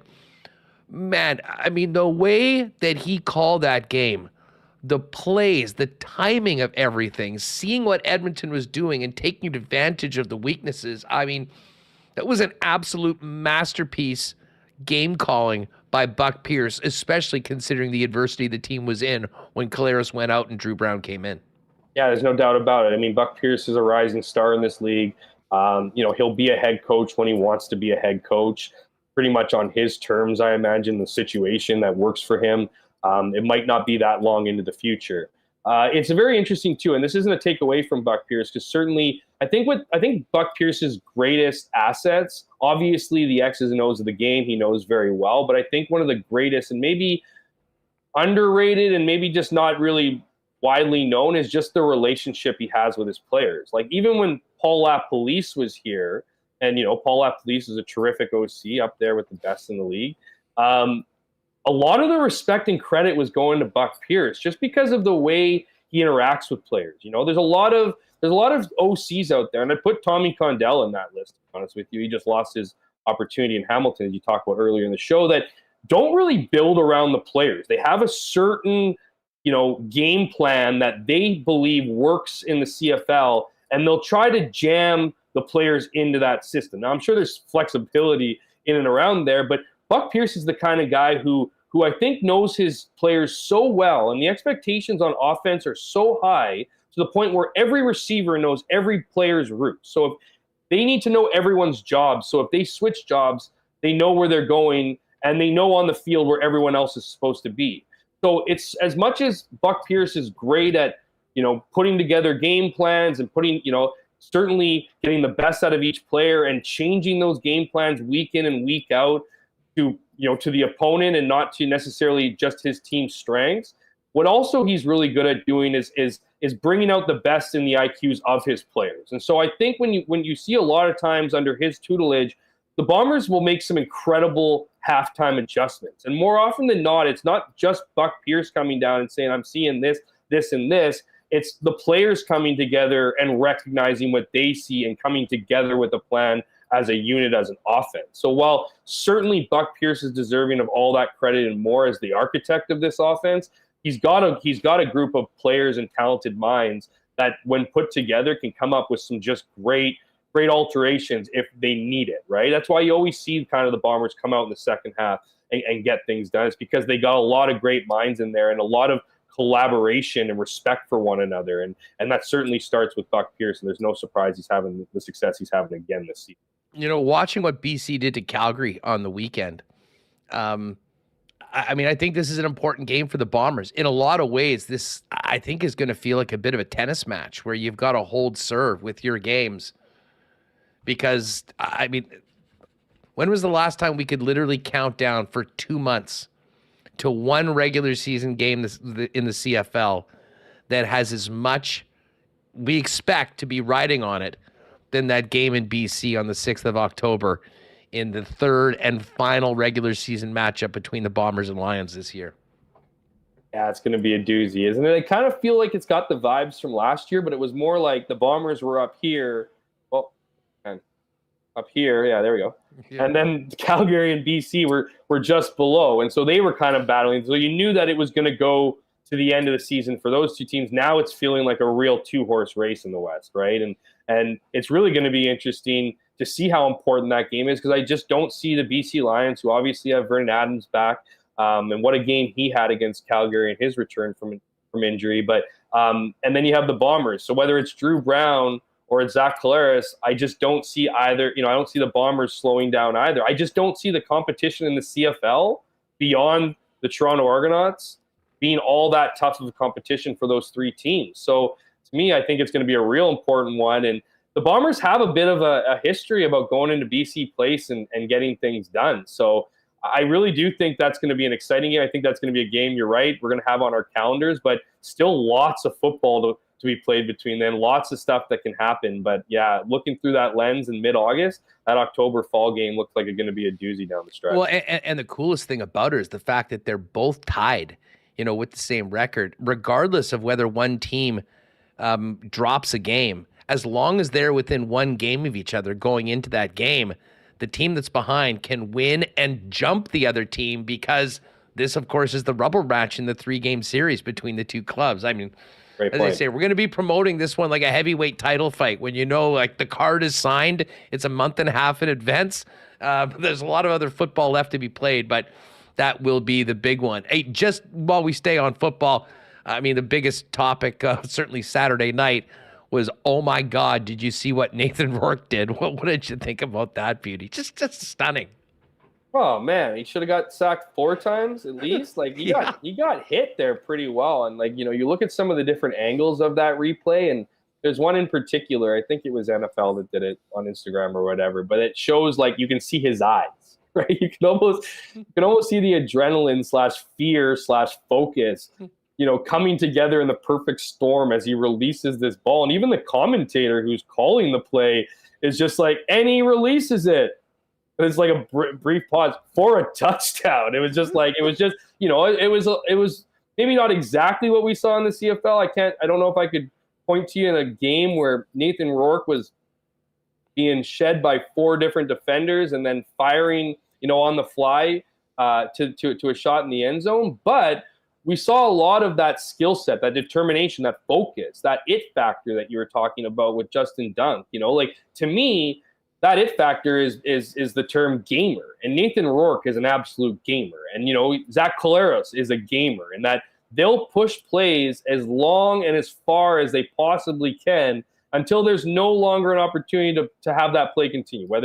And very rarely do those guys throw the ball away, right? So, that's that gamer aspect to it. And I think, Nathan Rourke's been such a great story, whether it's from his time in the CFL to sign a contract. I know there were some eyebrows raised as why would he sign in Jacksonville when you have Trevor Lawrence there, who's going to be the franchise quarterback in the future of this team for a very long time. And I thought his answers, while well documented, were really, really important to a quarterback's development. He saw a system in which he felt he could fit in. He saw a coaching staff in which he felt he could grow with, and an opportunity to show other teams what he can do. That's ultimately what Nathan Rourke is doing by signing in Jacksonville, is creating a reputation amongst football people so that when they go out and talk to their, friends around the league, coaches talk to coaches around the league, they could talk about how this guy got into Jacksonville, put in the hours and work, and then what you saw on film is exactly, the effort he put in off the field. And that's a great start for a guy, Nathan Rourke. And Nathan Rourke, is probably going to get more opportunities here in the preseason. We'll see what he can do, but certainly a nice start. I don't want to end on a negative, but remember last year?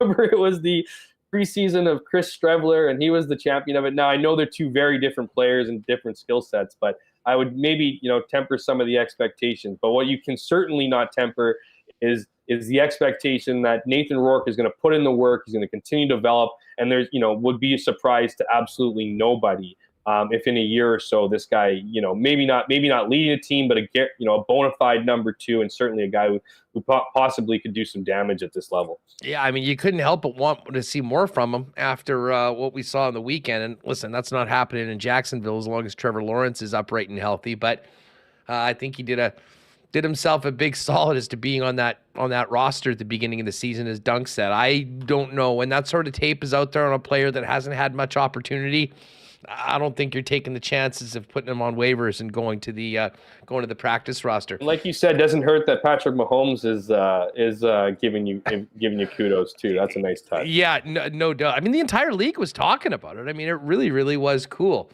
I see Rob Mahoney in chat. Mr. Hamilton, have you recovered from Andrew's math last week with the odds? I rewatched. I'm still confused. Rob, if you can't add up to 100, that's not on me. That's not on Jeff. Very, very simple math. 4 things needing to add up to 100. We won't get into that. We won't revisit that. However, our odds for the trades? Yeah, yes. But I mean, we should mention, obviously David Krejci has retired today. And immediately you see Scheifele's name popping up on social media and Pete Blackburn photoshopping a Bruins jersey on him. Where we stand right now, especially with Brandon Carlo with the 10-team no-trade list and Connor Hellebuck still on the Winnipeg Jets, there is not... I've looked at this roster. I've looked at Cap Friendly for hours. Unless somehow, like Pittsburgh did with the Habs and San Jose, you get a 3rd team involved, I have a hard time imagining any potential trade fit for Mark Scheifele now with the Boston Bruins.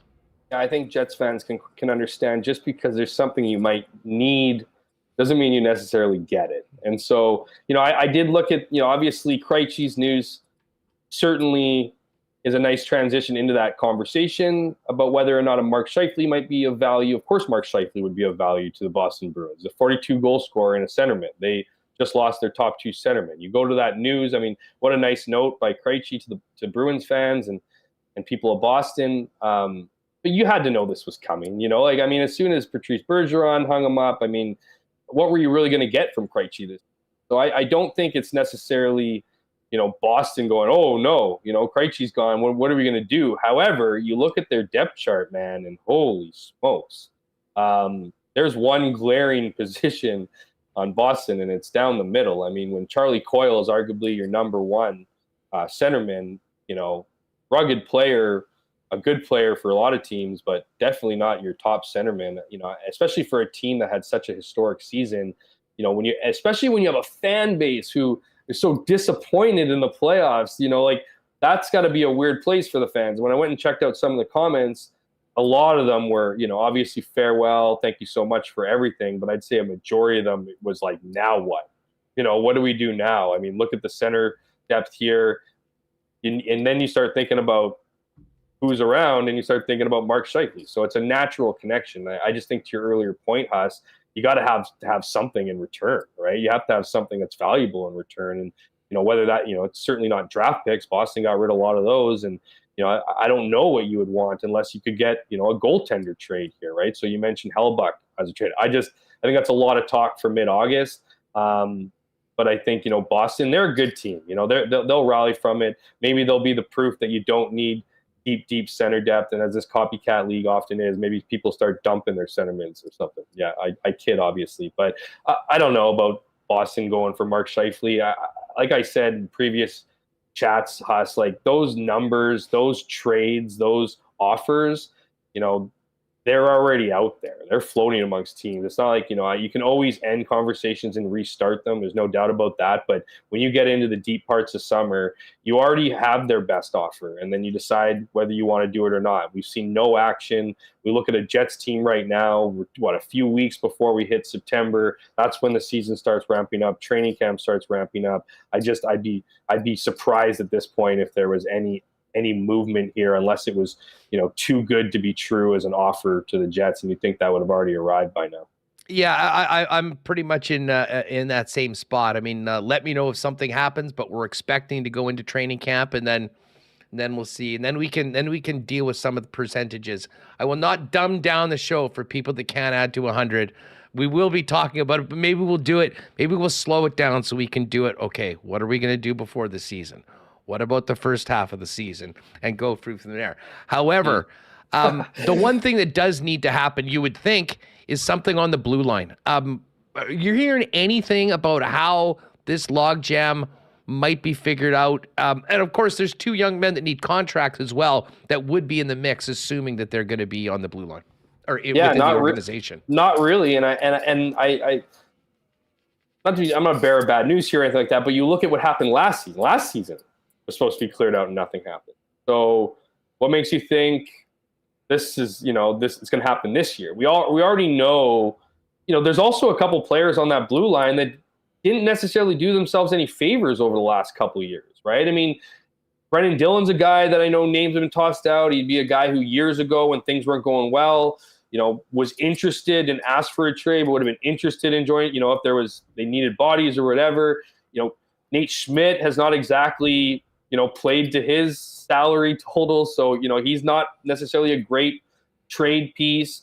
And then you look at Neil Pionk, right? I think there's a lot of Jets fans that, would like to get something in return, something nice in return for a Neil Pionk maybe. But Neil Pionk hasn't done much over the last, season and a bit to warrant that return. So the Jets want to make sure his value is up a bit more. So I just don't see it. You're right. There's going to have to be some tough decisions here. There might be some, we might be looking at what we were looking at last year when nothing happened over the summer, heading into training camp, seeing what happens in the first week of training camp, seeing what happens in the second week of training camp when it comes to injuries. I think the Winnipeg Jets are looking at their crowded blue line, not as, much like they were last year, not as a issue per se, but as an opportunity that there's going to be teams out there that are going to lose a player or two early into training camp, and they're going to come calling for quality D-men, and the value at that point will be higher than what we're getting for them now. And I honestly think that's the situation we're at, because the Jets are in a tough spot. They can't just keep everybody. There's going to be guys that aren't going to be, aren't waivers exempt anymore, and they're going to have to make some decisions. I just see those decisions being made now in training camp rather than before training camp. Yeah, assuming the Stanley and Chisholm deals get done, I mean, I do think, I certainly hope that the Jets do whatever they can to avoid losing Chisholm, who I think has a lot of potential in the similar way that Johnny Kovacevic walked last year. Yeah, I don't think. And then where does that leave Logan Stanley? I mean, this is a guy that's seen plenty of opportunity, got passed on the depth chart last year, wasn't too pleased being in the press box. And I mean, the way it's looking right now, I don't see that potentially changing. So maybe it's Logan Stanley. There's another team that would give up probably a middle to lower round pick for him as opposed to you're just letting him go. But I mean, you're right. Schmidt's deal with another year after this at the money that he's making is pretty much untradeable unless you're just trading problem contract for problem contract. And I think that you make a great point. Like Neil Pionk's value, I think, is relatively low because of the struggles that he had last year. However, I'll say this. I'm actually optimistic for Pionk to have a bounce back season. I thought that the last month of the season, he was much better. We saw that he was what did he have, 7 points in the playoffs? Was one of the Jets' best players, and we've seen him play at a higher level before. I'm not sure whether he was hurt, certainly didn't use it as an excuse, but we have seen a better Neil Pionk, and to me, he's one of the guys on the roster, Jeff, that if he can come and bring his best, I think he has the ability to help the team improve in a big, big way, because I think we know as long as he's in the lineup, he's going to be playing significant minutes and has the opportunity to really be a difference maker, hopefully in a positive fashion. Yeah, absolutely. I see Neil Pionk as a guy that the Jets rely on for offense. And with the exits of Pierre-Luc Dubois, I think you need that added offense. You know, he brought that in the playoffs. I mean, he's a guy that has an offensive mind. I think when fans look at Neil Pionk, I think the concern's obviously the defensive side, right? And particularly his level of physicality that he's been playing at over the last couple of years, right? I mean, he used to rock guys for a living and collect points. Now he just kind of collects points and doesn't rock guys. I mean, there's been long speculated that he's battling injuries and whatnot, and I'm sure that's the case. But that doesn't help his value. But I'm with you. I think there is an opportunity for a bounce back season. I thought Neil Pionk, it was only 5 games long, but had a pretty decent list of had a pretty decent series in the playoffs and ended his season on a relative high note. I wouldn't say he was cheering for himself after a 5-game exit, but certainly played well, led the team in points, I believe, and so that's certainly a positive. So they're going to need all hands on deck from him and everybody else for that matter. Logan Stanley to me is exactly the guy I'm referring to when I say the Jets have pieces that they can trade early into training camp. You know that Logan Stanley, I think it's a little bit hyperbolic to suggest that Logan Stanley's demanded a trade, but he certainly explored the option with the Winnipeg Jets, and who could blame him? I mean, he hasn't played well enough to crack the lineup. He hasn't been consistent enough, but he's getting up there in age, and he needs to find his shot. So, I think the Jets tried hard. They just, because of all those reasons I just said, his value is nowhere near where the Jets would want to trade him for something in return. And so they've held on to him and held on to him and held on to him. That's, to me, is coming to an end here. I mean, they need to make a decision on him. Clearly, Dylan Sandberg has leapfrogged him in the depth chart and has become part of that regular 6. Kyle Capobianco is also another option there. I mean, are you happy with Logan Stanley as your number 7D, as a guy who's hanging out in the press box? Maybe. It seems like you have been for some time here, but I'd argue Kyle Capobianco brings more to the table. And obviously, we're talking about Declan Chisholm and other opportunities for other players. So he comes to me as a guy who the Jets are waiting to trade. They're just trying to find the right time and opportunity to do that. It will be interesting. I'm with you. I don't think we'll probably hear much about this until really into a month or so when things happen. And obviously, there will be, once the season gets going, there'll be injuries. There'll be things that will pop up. And, some of those lower level deals certainly will be made. But these decisions are going to probably have to be made before the first game of the season, which is why that period in training camp is going to be real interesting. Hammer, great stuff. Back on the Bomber Beat tomorrow. We'll be getting the latest on Collaros and everything heading into Calgary and the Winnipeg Free Press. You know how it is. I'll have my ear to the ground, checking garbage cans outside IG Field. Looking in every crack I can to get as much information as I can before Thursday's kickoff. You know how it is. Thanks for doing this, dude. Have a great one. We'll talk to you soon. You too, guys. Thanks a lot. All right, there is Jeff Hamilton of the Winnipeg Free Press. Good stuff. Bombers Friday, 8 p.m. against Calgary. And that official Bomber watch party is over at Hooters Friday night. Make a point to head on down and join us. Looking forward to that. All right, We're going to talk a little tennis. Big event here in Winnipeg. Just before we do that, though, of course, Princess Auto, proud sponsors of your Bombers and Winnipeg Sports Talk. And the next Bomber home game will be the Princess Auto game night. But in a lot of ways, every Bomber game is Princess Auto game night because the Princess Auto tailgate zone, open 2 hours before every game, is the place to pregame. $3.50 hot dogs and pop, $5 beers, great entertainment with DJ Finesse right in the shadows of IG Field. Make a point to get out there for the next Bomber game. And anytime you hit IG Field to see the blue and gold, of course, Princess Auto, where you'll find the best deals on the most unique assortment of tools and equipment around. Everything you need to complete the projects on your list or start something new is at Princess Auto. 2 Winnipeg locations, Panet Road, Portage Avenue West. And you can always shop online 24/7, 365 at princessauto.com. You still have some projects that you're thinking about trying to get going on in the summer? Might be a great time to head down and see Joe, Spicy, and the gang at Consolidated Supply. They are the leaders in irrigation systems, artificial turf, golf carts, both new and used, as the exclusive club car dealer in Manitoba, and have other great options for your property, including hot tubs and amazing outdoor kitchens. And of course, they're also the leaders in small engine parts and repair. Pop by and see Consolidated Supply at their showroom, open to the public, 1395 Niagara Road East, or find out more about everything they've got going on online at cte.ca. Well, hockey season is right around the corner, everybody, and while I can wait to drop the puck on the year, a lot of you preparing for another big season, either for yourselves or for people in your family. And you know what that means? A trip to Royal Sports, Winnipeg's hockey superstore for over 40 years. $1 million inventory, skates, sticks, goaltending equipment. And the guys at Bauer are doing a big event a week Friday for the upcoming hockey season. I believe it's called Bauer Fest. We'll get you details on that, but with hockey season just around the corner, make sure to get down to Royal. Of course, while you're there, you can check out all the great Bomber, Jets merch, and tons of NFL gear coming in daily. Royal is at 750 Pembina Highway. Follow them on Instagram at Royal Sports Pembina. And off day for the Jays tonight.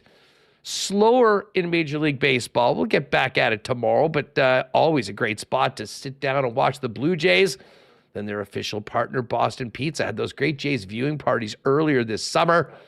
And when they're back on the diamond tomorrow, you can get down to Boston Pizza. And a great place to get together with friends to watch the big game, enjoy ice-cold schooners, world-famous BP wings, gourmet pizzas, and the latest from the Boston Pizza feature menu. And if you're staying in, you can always order online and get home delivery at bostonpizza.com. All right, we will get to Assiniboia Downs picks and Coolbet Lines a little later on. But right now, looking forward to welcoming in the Executive Director of Tennis Manitoba to talk to us about the brand new Tennis Manitoba Hub in West St. Paul, the home of this week's Winnipeg National Bank Challenger, brought to you by MBield. Let's bring in Mark Arndt. It is a huge week for tennis in this province.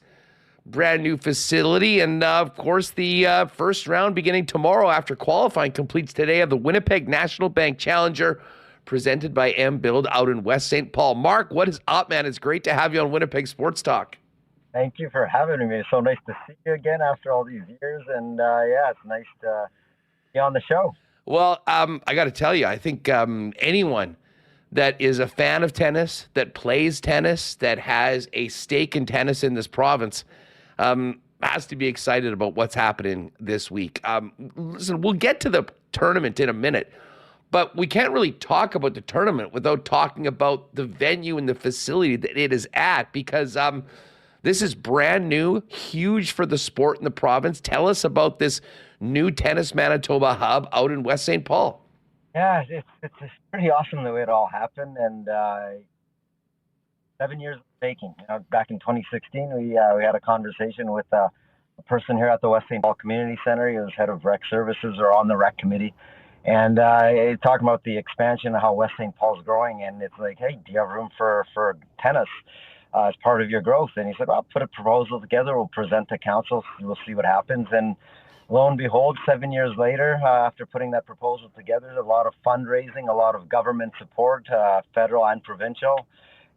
Here we are. We're at a brand new facility. I think it's honestly, judging from the feedback from the players and the coaches that have been here already since Wednesday, they're just saying, I think this is phenomenal, especially for this level, for a challenger level. So they're so happy to be here and to be a part of this pretty much grand opening that we're having on Thursday, a celebration that's part of this whole tournament. Give us the 411 on this place before the grand opening. I mean, how many courts? Is there indoor and outdoor? Obviously, you don't have a long summer season. And when I guess I'll ask a little bit more about what it means for tennis, but the actual facility that people will see this week when they come out for the tourney, what's been put together? Yeah, so the existing facility has the outdoor hockey rink, gymnasium, all of that a community center would have, and it's like so nicely kept, so clean and tidy. So the operations team here is doing a fantastic job. So being a part of it, I mean, yeah, the standard is high, and we have 5 courts. We have stadium seating, ample room for growth. They've given us an abundance of land here to develop as needed, and we can fit easily up to 12, 14 outdoor courts. Not saying we'll do that because I don't think we'd need that much, but I think ultimately to have 6 or 8 outdoor courts where we can have even bigger international professional events. That's the goal. We want to have some mini tennis courts as well for the youngsters and for the seniors to come and play on mini tennis courts. And then the big picture here is to put in 4 covered courts. I mean, I'll just give you, as you said, like tennis, as much as it's a summer sport, but here in this province, you know how our seasons are. It's an indoor sport. I mean, the programming and all that is during the school season from September till May or so. That's when you do all the tennis programming. And so we definitely in this province, in this city, we need indoor courts. So our ratio right now, we have 1 indoor court for every 75,000 people. The ratio for similar climates around the world is 1 for every 10,000.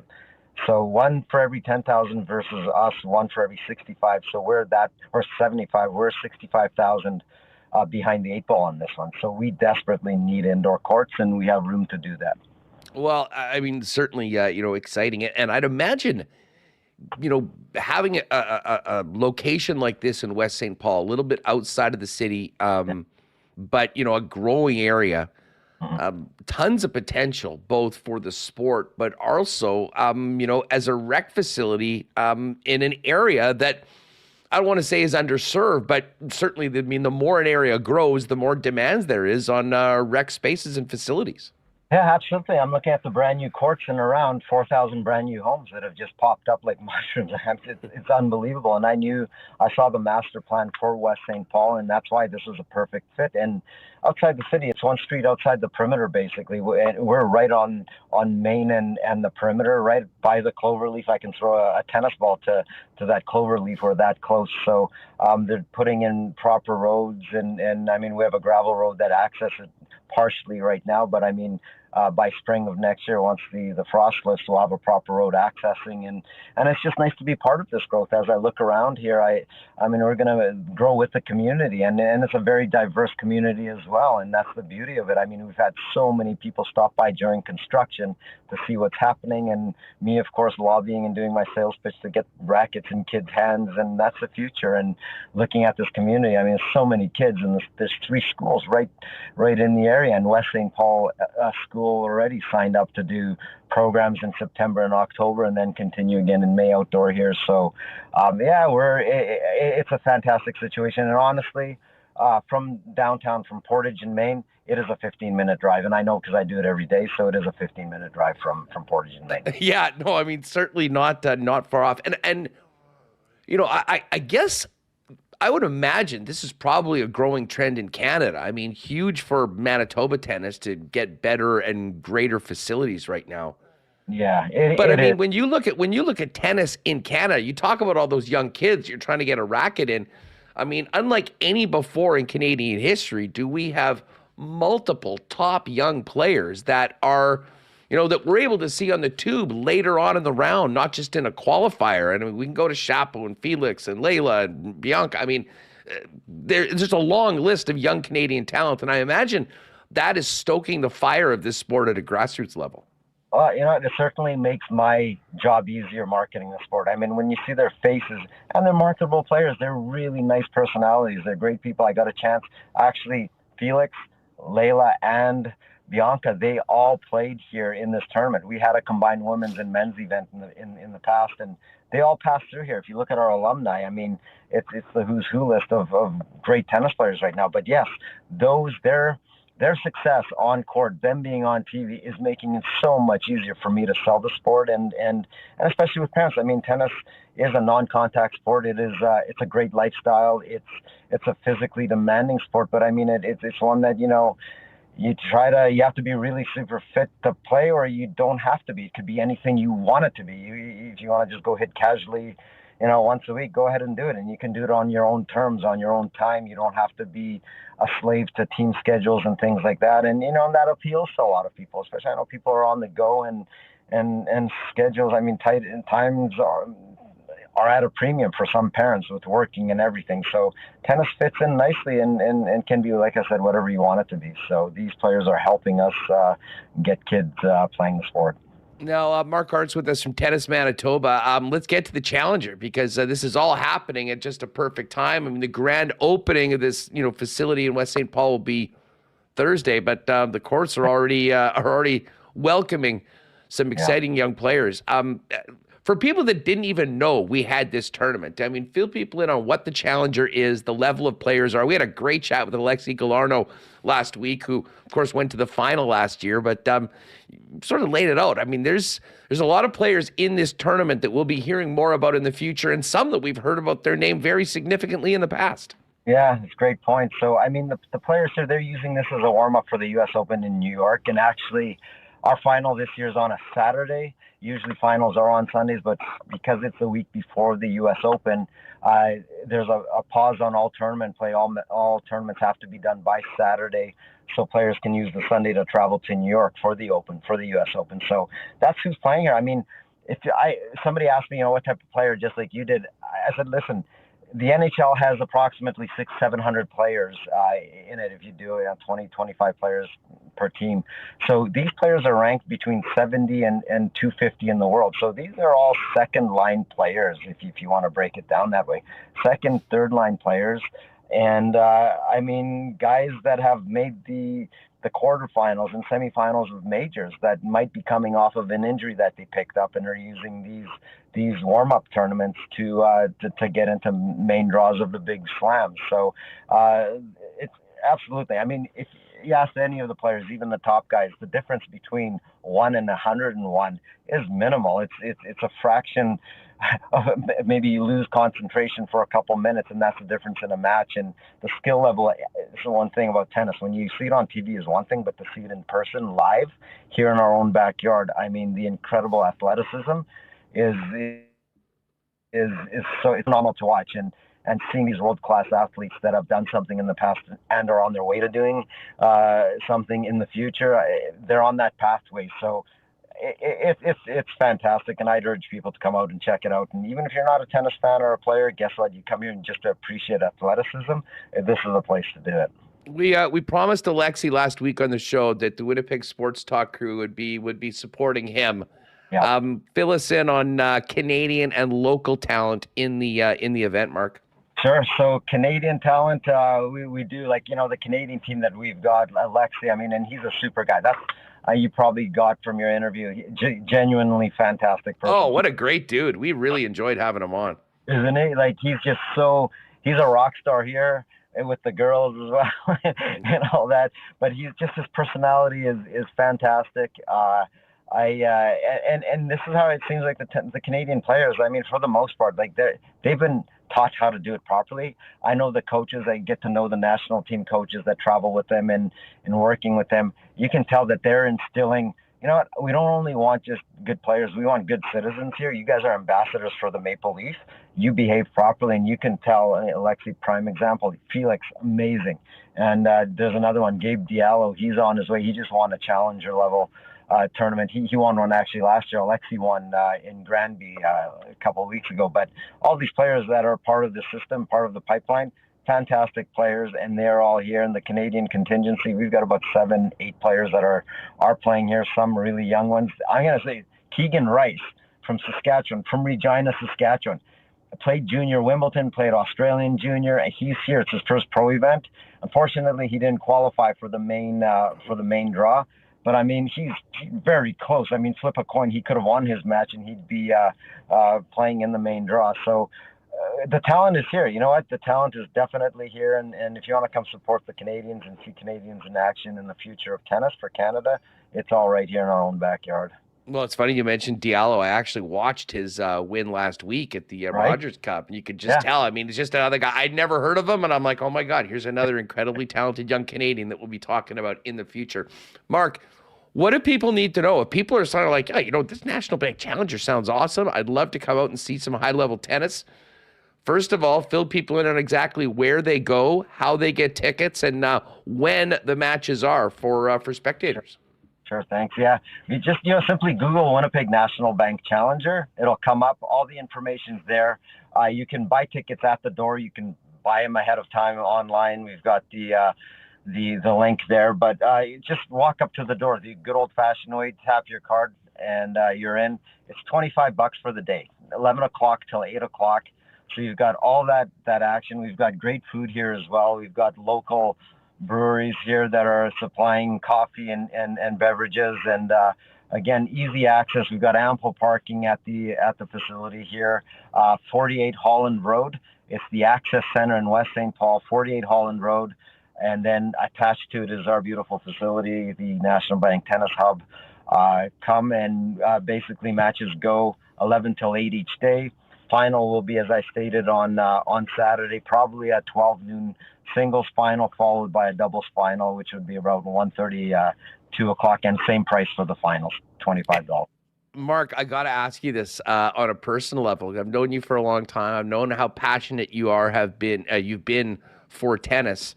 Yeah. And you've 10 around years or so there. You've been the executive director of Tennis Manitoba. How rewarding is this week for you in particular, knowing how much you've worked to build and grow a professional event here, and obviously to have this beautiful new facility? Yeah, you know what? It's one of those things because they're so busy. Like these last 3 months getting the facility ready, I was here like every day helping with some decisions on the construction, helped actually draw this place out as well with the great architectural team that we had. But I mean, to see it happen, you're so involved in it. And my wife just says, like, do you take a step back and enjoy for 1 minute at least what's happening? I said, you know what, there's no time right now. And I'm just so happy that we can provide this and have this opportunity for the kids, for the seniors, for the adults, just for the community in general. And yeah, it is satisfying as I sit here looking around, and it's such a long time in the making, and it's so overdue. And I mean, you see other centers in Canada and in the States and wherever you travel have facilities, and finally we have. And again, it's all due respect to everything that we do have in place right now. We have amazing facilities, existing clubs that have history and all of that. But this is just an added option for players to play. And I'm just thankful. We had a great team here, and it's not one person doing it. It's so many people involved behind the scenes and making this whole thing happen. Great board members in the past and present, and West St. Paul Council, like their mayors and the operations team here at the Access Center. Again, they say it takes a village. This was a village to build this thing, and I'm just happy to be a part of it. Well, it's the Winnipeg National Bank Challenger underway and going right through until the finals on Saturday out at the new Tennis Manitoba Hub at West St. Paul. Mark, I know you like this question. This will be the last one because, again, we're focusing on the big tournament. But if you've got a couple kids that, like watching it on TV and haven't tried it before, where do people go to find out more about getting involved in the sport? Yeah, go to tennismanitoba.com, and all the information is there. We have links to all of our member clubs where they have fantastic programs. We have links to things that we are doing, programs that we're doing at community centers. So it's easy to access. And you know what? For $25, you can buy a good tennis racket, a can of balls for $5, and you're on your way to playing. I mean, public access courts like this one we just bought. I mean, it's quite simple to get involved. But yeah, go to tennismanitoba.com and all the information is there. My phone number is there. Call me and ask me the questions, and I'll point you in the right direction. Mark, good luck with everything. Congratulations on getting to the finish line with the facility, and great luck with the event. It's always a highlight of the tennis here in the province, and I don't expect it to be any different as we get going today. Thanks so much for the time, and have a great week. Thanks for having me. Take care. It was nice talking to you. All right, so tourney qualies finish today. First round goes tomorrow. I'm pulling for Alexi Galarneau. He joined us last week. Really, really nice young man. And, of course, he's won one of these events this year. Got to the final last year in Winnipeg. But there'll be some really, really good talent. Like David Goffin. He was former top 10 player in the world. Wild that he's here. And, again, great news for tennis with this new facility out in West St. Paul. Couple things. We're going to get to the Coolbet Lines in a minute. Really sad news out of the hockey world, which we'll touch on. But by the way, this is another save the date. Just working on another sports trivia night with our friends over at Little Brown Jug. Gonna get details for tickets and reserving your spots. But save the date, folks. September 13th, Wednesday.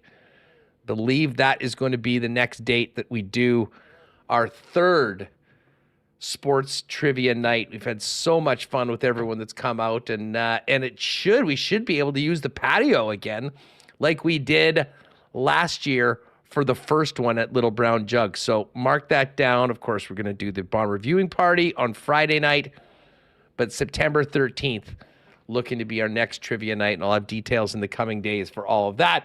Of course, if you haven't been down to Little Brown Jug on William Avenue, it's a perfect reason to come. Try all the great Little Brown Jug beers, including our summer favorite, the new generic lager. Pick up your favorites, and especially right now with some stock issues and a lot of liquor marts, a great way to support local breweries is to pop down in person. You can do that at Little Brown Jug on William Avenue, and of course, you can also order online at littlebrownjug.ca. Congratulations to Lucas Glover, who went back-to-back on the PGA Tour. Might he be in the Ryder Cup conversation? Possibly. They're getting to the BMW Championship this week, and then the Tour Championship next week with the top 30. Of course, all of our golf reports on WST brought to you by Breezy Bend. If you're looking for an incredible long-term golfing home for you and your family at one of Manitoba's top private courses, Breezy's the spot. Give a call to the clubhouse or go on to breezybend.ca for more information about getting on the 2024 waiting list from our pal Corey Johnson. And, I talked about this right off the bat. What a weekend for the Winnipeg Goldeyes. Reggie Abercrombie's jersey retired on Friday night. And in celebration of Reggie, the Bats came to play. Multiple home runs. 16-6, the Fish won. They won also at the Bark at the Park night. Couldn't complete the sweep yesterday, but still a great evening. Teams out on the road for this week. They'll be back next week for some more games. And in the meantime, you can go to goldeyes.com to plan your next outing to see the Fish. And shout out to Max Murphy, who was the hitter of the week in the American Association, as announced earlier today. Big shout out to our friends at Aikens Lake. Of course, last weekend was my favorite weekend of the year, getting out there with Pitt and the gang. If you're thinking about a world-class fly-in fishing trip for next season, Aikens booking well into 2024 right now. Find out more online at aikenslake.com about the Aikens experience. We'll get to Assiniboia Downs picks in a minute. We'll get to Coolbet Lines, but this is just really, really sad. This is kind of popped on Twitter over the course of the last hour or so from Dan Milstein, one of the agents that deals with a lot of Russian players. But young player in the Leaf system who had been battling cancer for the last couple of years has unfortunately lost his battle. Yeah, this is incredibly sad. Rodion Amarov, I hope I'm saying that correctly, he's died at the age of 21. Dan Milstein announcing 15th overall selection in the 2020 draft by Toronto, was diagnosed with brain cancer in 2021. And just an outpouring of support on Twitter and social media from teammates, people within the organization. That is incredibly sad story here to read about. It's on the front page of I'm reading tsn.ca right now. Yeah, so thoughts to everyone affected. They were hoping that he'd be able to come back and maybe resume his playing career, but obviously, gone and just way too soon. A really, really sad story today. All right, let's get over to the Coolbet Lines and a little bit of a quieter night. We're a few weeks away from having Monday Night Football, but I cannot wait for it. You can dive in, though, to NFL futures right now at Coolbet. This is a great time to kind of kick those around and maybe make a couple wagers that you can follow throughout the year. No surprise that two conference winners last year are the favorites going into this season. The Chiefs plus 335 to win the AFC, and the Eagles plus 270 to win the NFC. You can also bet on to be the number one seed and get the bye. Chiefs plus 250 to do that. Eagles plus 275 to do that. You've got division winner odds as well. And, of course, over-unders on every team in the National Football League and a bunch of wild player props. So you can go through all those over at Coolbet. We'll definitely be kicking around a number of those on upcoming episodes of The Lock Shop, which returns tomorrow with my guy Dustin Nielsen at noon, just before we go live with Winnipeg Sports Talk at 1 o'clock. And again, the Blue Jays off tonight, back at it tomorrow. About a dozen games, or actually about 9 games tonight in the in Major League Baseball, but no Blue Jays tonight. Speaking of the Blue Jays, Remo, they salvaged something out of their series against the Cubs with a win yesterday. But what an awesome presentation they did for Joey Bats, who retired a Blue Jay on the weekend. Yeah, it was a weekend for Hall of Fame inductions, number retirements. Reggie Abercrombie here is following Felix Hernandez in the Mariners Hall of Fame also on Saturday. But the Joey Bats ceremony, loved seeing some of the former players there and some names, maybe you haven't thought of for a while, but were pretty good. Edwin Encarnacion highlighting the Lucido Gaston there, Ryan Goins, Justin Smoke, Adam Lind, Devin Travis. Gibby was out there too, wasn't he? Who? Gibby. Yeah, Gibby was there. Russell Martin. Just awesome. And we had so many great memories following that Jays team that went to the ALCS, and Jose Bautista. I remember when he was acquired by Pittsburgh, and he was a decent guy. He had some pop. He'd play third and outfield, but transformed his swing and became, one of the greatest hitters in Blue Jays history. He hit over 50 homers in a season. I mean, he was incredible, and pretty cool to see him honored. They did the bat flip mural. I mean, one of the most iconic moments in Blue Jays history. It's just a great ceremony and brought back a lot of fun memories. I know the line for the bobblehead was hours long. You had to line up way before to get that bobblehead.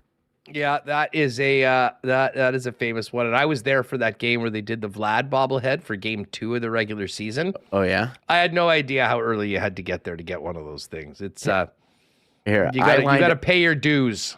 I lined up. I went to the Ken Griffey Hall of Fame ceremony in Seattle with my wife, and I made her line up early, and I got the Griffey Hall of Fame. What time? How early did you get there? Oh, I think we had to get there at least an hour before the doors. I have a picture of the line. It was crazy, and we got one. And I wanted to go the next day for the Hall of Fame plaque giveaway, but we didn't do that one. We did the bobblehead. She put in her time. So I have the Griffey Hall of Fame bobblehead, but we had to. I think got at least an hour before the door opens. Speaking of bobbleheads, there's the Reggie Abercrombie bobblehead. That's a nice bobble. That's nice. It is really good. That's sweet. You know what? I'll have to take this out of the package and put it out. It looks amazing. Reggie was so fired up at how lifelike the thing was.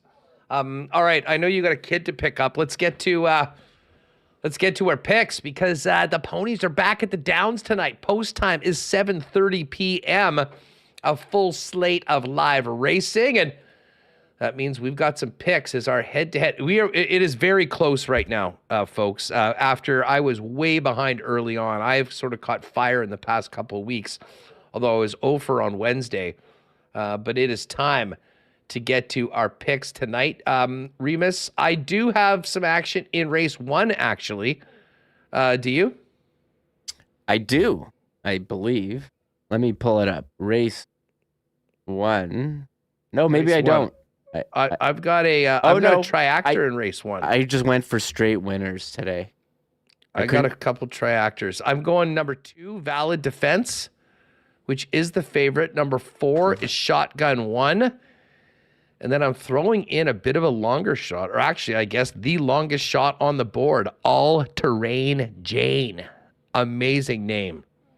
All Terrain Jane. All Terrain, so that is a good name. Triactor did box. you do All Terrain Jane and Sugar Daddy Jack in the same one, or no? I didn't actually look at Sugar Daddy Jack. Sugar Daddy Jack actually has a couple decent results at 6 furlongs earlier this year, but Sugar Daddy Jack did not get it. I'm going with All Terrain Jane. I'm going with oh no, I don't have this race. Sorry, it said never mind. I don't have this race. Race 1. Sounds good. Okay, I don't have any other picks until race 5. Okay, I got race 2. Going with Pucker to win. These are all $5 bets. Got to pick Pucker, right? Nicely done. Nicely done. And I'm on race. Oh no, and then I'm not until race 5. Okay, number 5. I'm just going with number 8, Mighty Frisky to win. Mighty Frisky. Okay, that was race 5. In race 5. Yeah. Okay. That's number 8, and I'm on race 6. I'm picking horse. Oh no, I'm on race 5. I'm going with Never Had I Ever. Sorry, Never Had I Ever. Great name. Sounds good. You ever Sounds play good. that? Okay, moving on to race 6. I'm going to go with the triactor box, and I am not including the 9-5 favorite.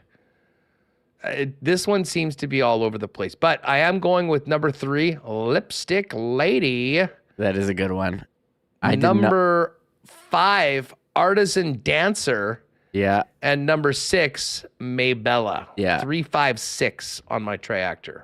Yes, I'm on Maybella to win. You would know that happened. I won on Maybella last time, so gotta go back to it. And there it is, a winner. Look how many times Maybella won. Won 2 of the last 3. Yeah, Maybella. Didn't you tell someone to bet Maybella last time, and they did? Yep. And someone texted you? Yeah, we got some love from the picks. I've had a few of those texts as of late. So now, pressure's on. Final race. I'm going with a 1-6-8 triactor. 1 is Gone Somewhere, 8 Silver Maker, and number 6 is Looking High. So 1, 6, 8 in, and then I think I just put a little sprinkle down, a little bonus bet on Looking High to win. Yeah, I didn't go with Looking High. I'm debating. I don't know why I wouldn't, but I'm doing Gone Somewhere. I like the number 1 horse in this 12 horse field. Although 2 are scratched, so it's now 10. I think maybe a bit of an advantage there with 1. You don't have so many on each side of you. So I'll go with Gone Somewhere. There you go. All right, folks. Hey, if you are staying at home, you can watch the races live on the Assiniboia Downs YouTube channel. And Kirk and Stretch do a great job, 6:45 every night, giving you the full rundown of what to expect and their picks, which are often very good, certainly better than mine. And, of course, you can head on down there. Free parking, free admission, great night, gorgeous day today. It's, 25, 26 today? Perfect night to get out to the track if you don't have plans already, if you're not going to Raw. By the way, I meant to do this a little earlier, but we'll finish off with the why not question of the day for Not AutoCorp, Overly at Waverly and McGillivray. When it comes to the Bombers quarterback situation, does it make sense to maybe give Zach Collaros a little bit of extra time off? I mean, if he was a game time decision, would you play him this week, or would you give him a little bit of extra time and go at it with Drew Brown?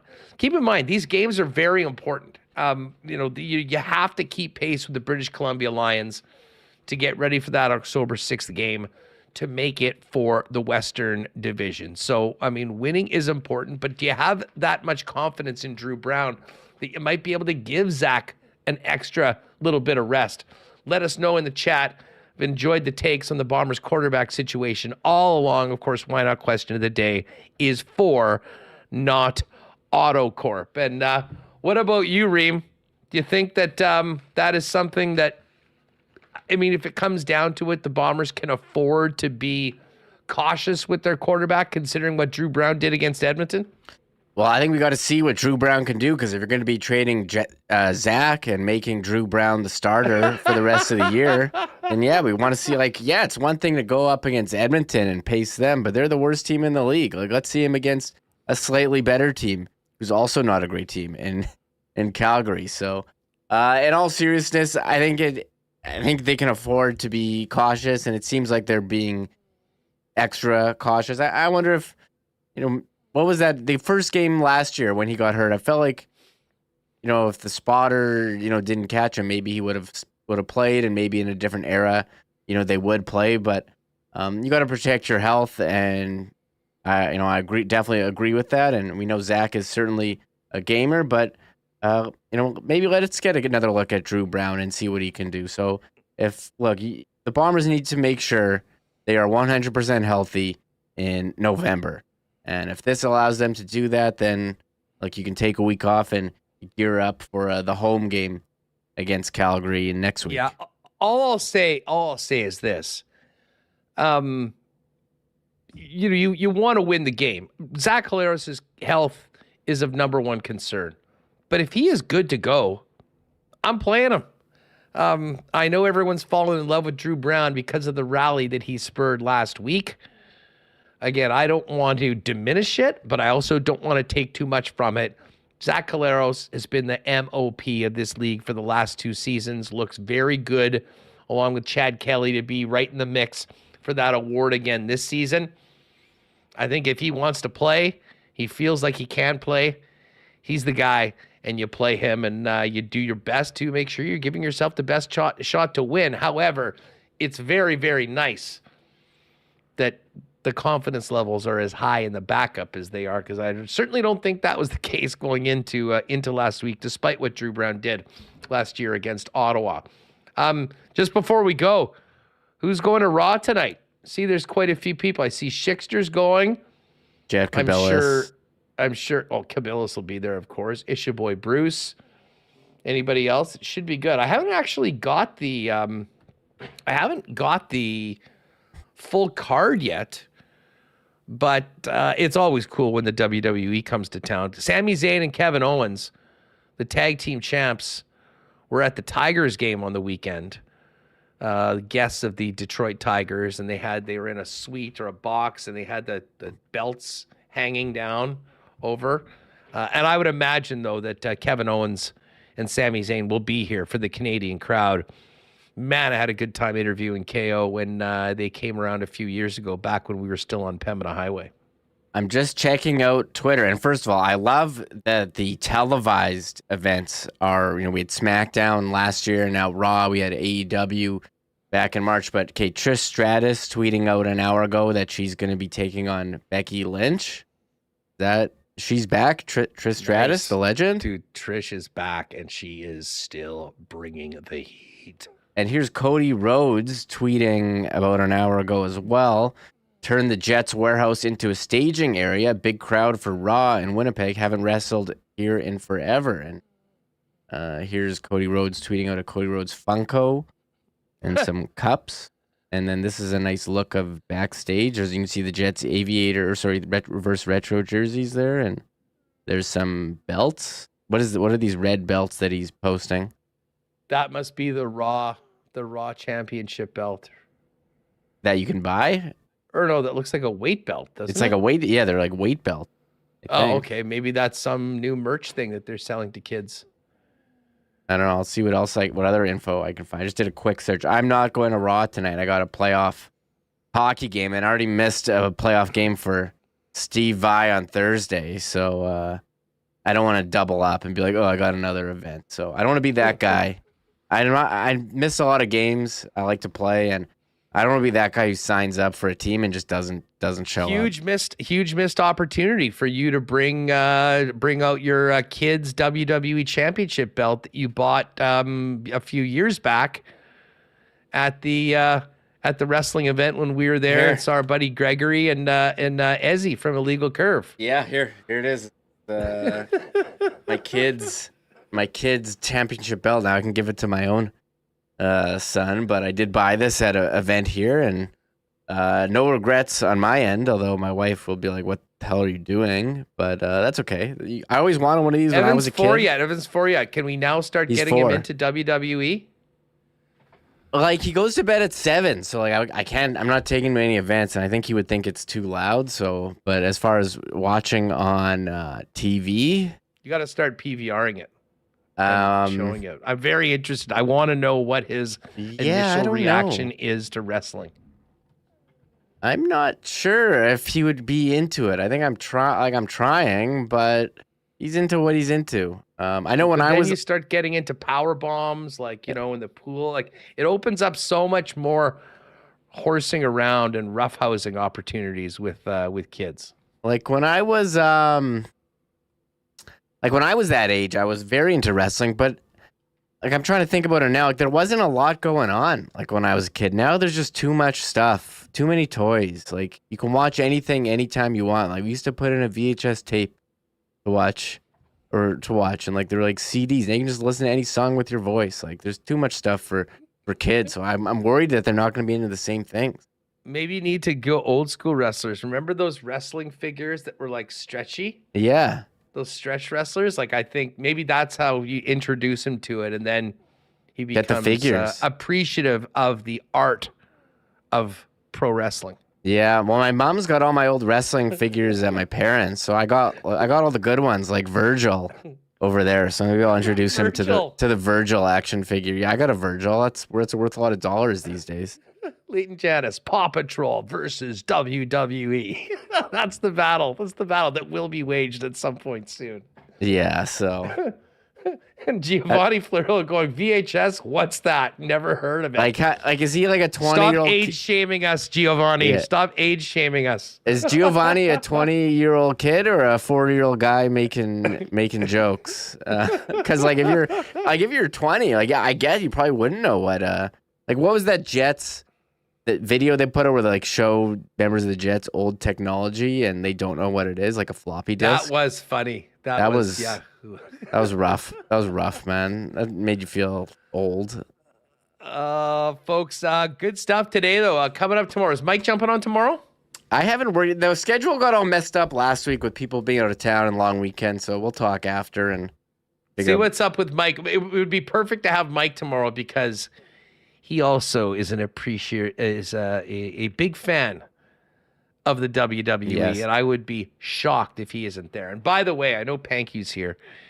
Here's a little bit of breaking news. Here's an insider tip. I'm not going to say exactly when this is, but I have it on good authority that AEW is going to be coming back to Winnipeg. What? I don't know when. Yeah, you heard it. You heard it from me first. Okay, wait, come on. A little birdie told me on Insider. The weekend that this is an actual insider tip. Whoa. We are going to be seeing AEW back in Winnipeg in the future. Tweet that or just say it on here? Well, no, that's a WST exclusive. Whoa. WST. Are we going to go? For the people that hang around to the end of the show, they get the inside track. Yeah, damn right we're going to go. Well, this is the best. AEW was awesome. Everyone knows that this is the best part of the show, the end, where there are no rules. I did want to give a shout out. We didn't mention this. Cale Makar, named as the cover athlete of NHL 24. I thought that this is a year too late. They should have done it last year after he was the Conn Smythe. I guess he was too busy, and they went with the Zegras Sarah Nurse cover. So, I mean, I don't know. Like, is Cale Makar like a marketable? I mean, he's an awesome guy, but is he a marketable player? Like, I don't even know what he sounds like, or like, could you pick Cale Makar out of a Police lineup? Yeah. I could for sure. I think I could. Listen, he's incredible. But here's the thing, and I mean, I know that he very clearly stated right off the bat that he was not at that Hockey Canada event in London. was not in London at the time. Mm-hmm. But I think every single player, like until that is, the report comes out, they announce what happens, we know who it was, every single player on that team is under a little bit of a cloud. Now, right off the bat, as I said, Cale Makar said, I was not at the event, was not even there. So, and that's so easy to fact check. We know that he wasn't. So, I guess that's part of the reason why he's been able to just concentrate on things going forward. But I've been expecting a Friday news dump on that for the last 3 weeks or so, Remis, and that still has not been made public. You wonder when that's going to happen. Yeah, I saw Bill Daly commented the other day that it wasn't anytime soon, but you're kind of expecting a Friday at 4 p.m. in the summer. And here it is, Katie Strang tweeting out last week, asked whether the NHL will announce any resolution on the 2018 World Junior investigation prior to NHL training camps opening. Deputy Commissioner Bill Daly said via email he does not have a specific timetable to share at this time. So, yeah, and comment just saying, just to make this very crystal clear, is Makar implicated? No. Obviously, it's an accusation that a number of members on that team were involved in a sexual assault. Cale Makar, very quickly, when the news came out of when this happened, it was surrounding a holiday. There was a gala for Hockey Canada in London. He didn't make that event. He was not part of it. He was not in London. So I think he's been very clear right from the get-go that he was not involved. And that's big for one of the faces of the league. I think most of the players that had the opportunity to publicly disavow being involved have, but you never know whether it's all on the up and up. But as far as Makar goes, if you're lying, don't say you weren't even in London at the time when you're at it. That would have been debunked very, very quickly. So Cale Makar, as far as I'm concerned, has absolutely nothing to worry about, is moving forward. And obviously EA felt good enough. If there was any question about the veracity of him telling the truth, he wouldn't be the cover guy for EA Sports' new NHL game. And there is some new news on that game, right, Reem? It's going to be cross-platform? Yeah, cross-platform for the EA SHL. So, it's always annoying when you try to play and do you have PlayStation? Oh, I have Xbox. Oh, we can't play together. Now you can. So I'm going to have to upgrade. I'm on PS4 and that's getting pretty old. So I'm going to have to upgrade to either PS5 or the new Xbox. So I'm going to have some decisions to make maybe around Black Friday. So I will find out. Ever since I got this computer for this show, a good sort of streaming gaming computer, I pretty much stick to Steam for most of it. It's fun. Obviously, if I wanted to do streaming, I did record a bunch of my late night matches on OBS this weekend, Revo. Maybe we'll put together some highlights or a few clips of it. I did end a match with an Aussie guy with a hole out on the 9th hole. It was a big, big moment in my PGA 2K23 career. Well, I've been saying forever that we just need to do a show one day like this in the summer where we just play PGA against each other and just do the show. That's got to be a separate show because, I know you get fixated with the video part, but as many people listen on the podcast, and I have a feeling listening to us, the audio version of a videos game stream probably sucks. Oh, yeah. That probably wouldn't work. But, yeah, that part probably wouldn't work. But we would do the show normally, but we would just be taking shots, so... We'll see. Well, as I say, I'm ready to go. I cleaned up a few things. I got my OBS working again. I was testing out some stuff on the weekend, so I'm back. And if any of you are Steam PGA 2K23 players, I'm ready to take on all comers after waxing a guy from Texas and waxing a guy from Australia on the weekend. My confidence levels are high right now. I'll have to fire it up, I think. It'll be good. Which edition of the golf game is PGA 2K23? It was the Golf Club 2019, which I became obsessed with during the pandemic. And then the HB Studio guys, which, by the way, are from Lunenburg, Nova Scotia. It's a wild, wild story. Oh, I've been there. They got... Really? It's like, Luna. It's like the It's like small 3,000 town people. where the Yeah. Blue Nose is there, is it not?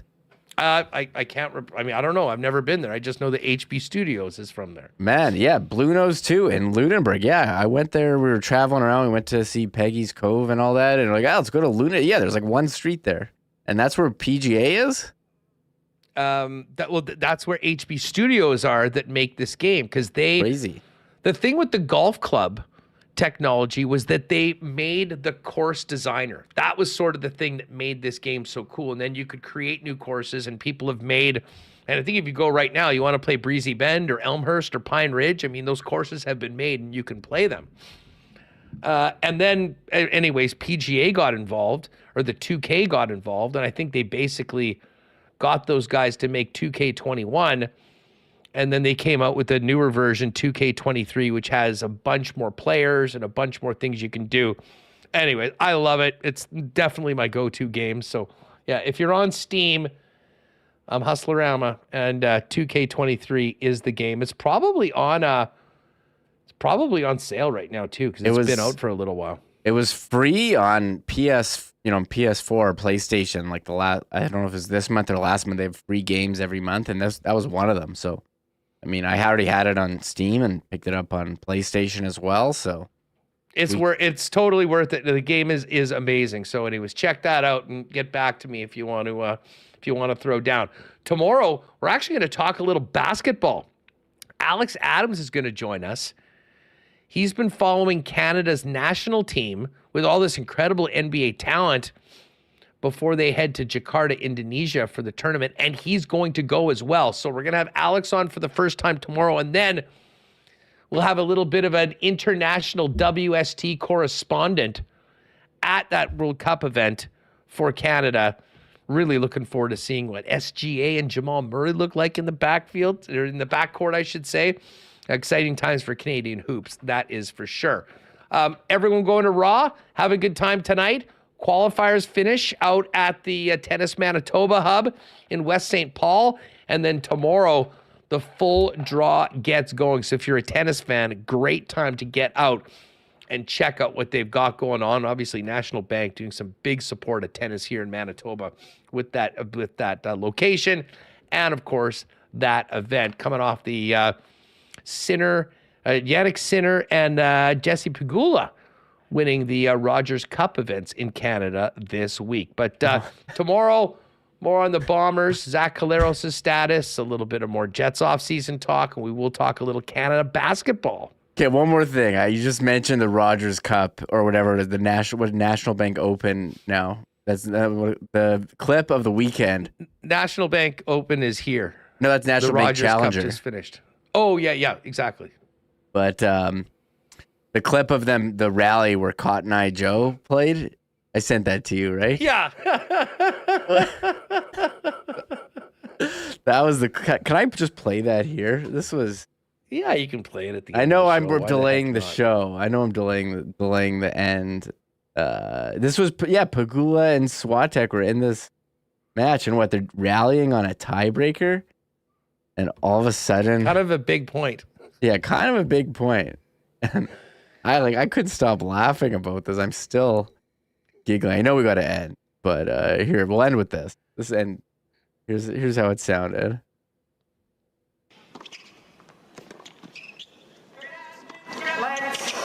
Oh wow! Cotton Eye Joe just came on mid rally. Replay the point. Oh wow! Are we in tech? When he goes, oh, Cotton Eye Joe has just started playing during the rally. Oh yeah. Oh no. Cotton Eye Joe of all songs. Cotton Eye Joe, and that's just too funny. Could have been any song during there, but they went with Cotton Eye Joe, and yeah. I mean, as they say, that's a big L for the in-stadium music guy. One other thing happening, and again, you got to get up in the middle of the night or set your alarms for it, but Women's World Cup semis. Sweden and Spain meeting for a spot. And then it's going to be Australia and England. And just a very quick story on the way out. My sister is from Winnipeg, has lived in Australia for a long time. Her partner, Justin, is from England, who's also lived there for a long time. They met there. They've got 2 young kids who are both Aussies, and they're all going to the England-Australia World Cup semifinal. The entire household very, very excited. I'm pulling for the Aussies. Hopefully Dad will go home frustrated and everybody else will be happy, but that should be excellent, and we'll touch on that tomorrow for sure. I guess the next day once we know what the World Cup finals are. Spain is the favorite over Sweden, and England is the favorite over Australia. Spain, Sweden, early tomorrow morning. Aussie, England, early the following morning. Anyways, we got to get the pod up, folks. Enjoy Raw if you're going to it tonight. Great weather outside. Get outside, and we will see you tomorrow, 1 p.m. live on YouTube. Hit that thumbs up button on the way out if you haven't already, and tell a friend about WST. Thanks again, and we'll see you tomorrow. Oh my God! Oh! Shut it down! Let's go home! Thanks for tuning in to Winnipeg Sports Talk Daily. Make sure to subscribe on YouTube and your favorite podcast feed at winnipegsportstalk.com.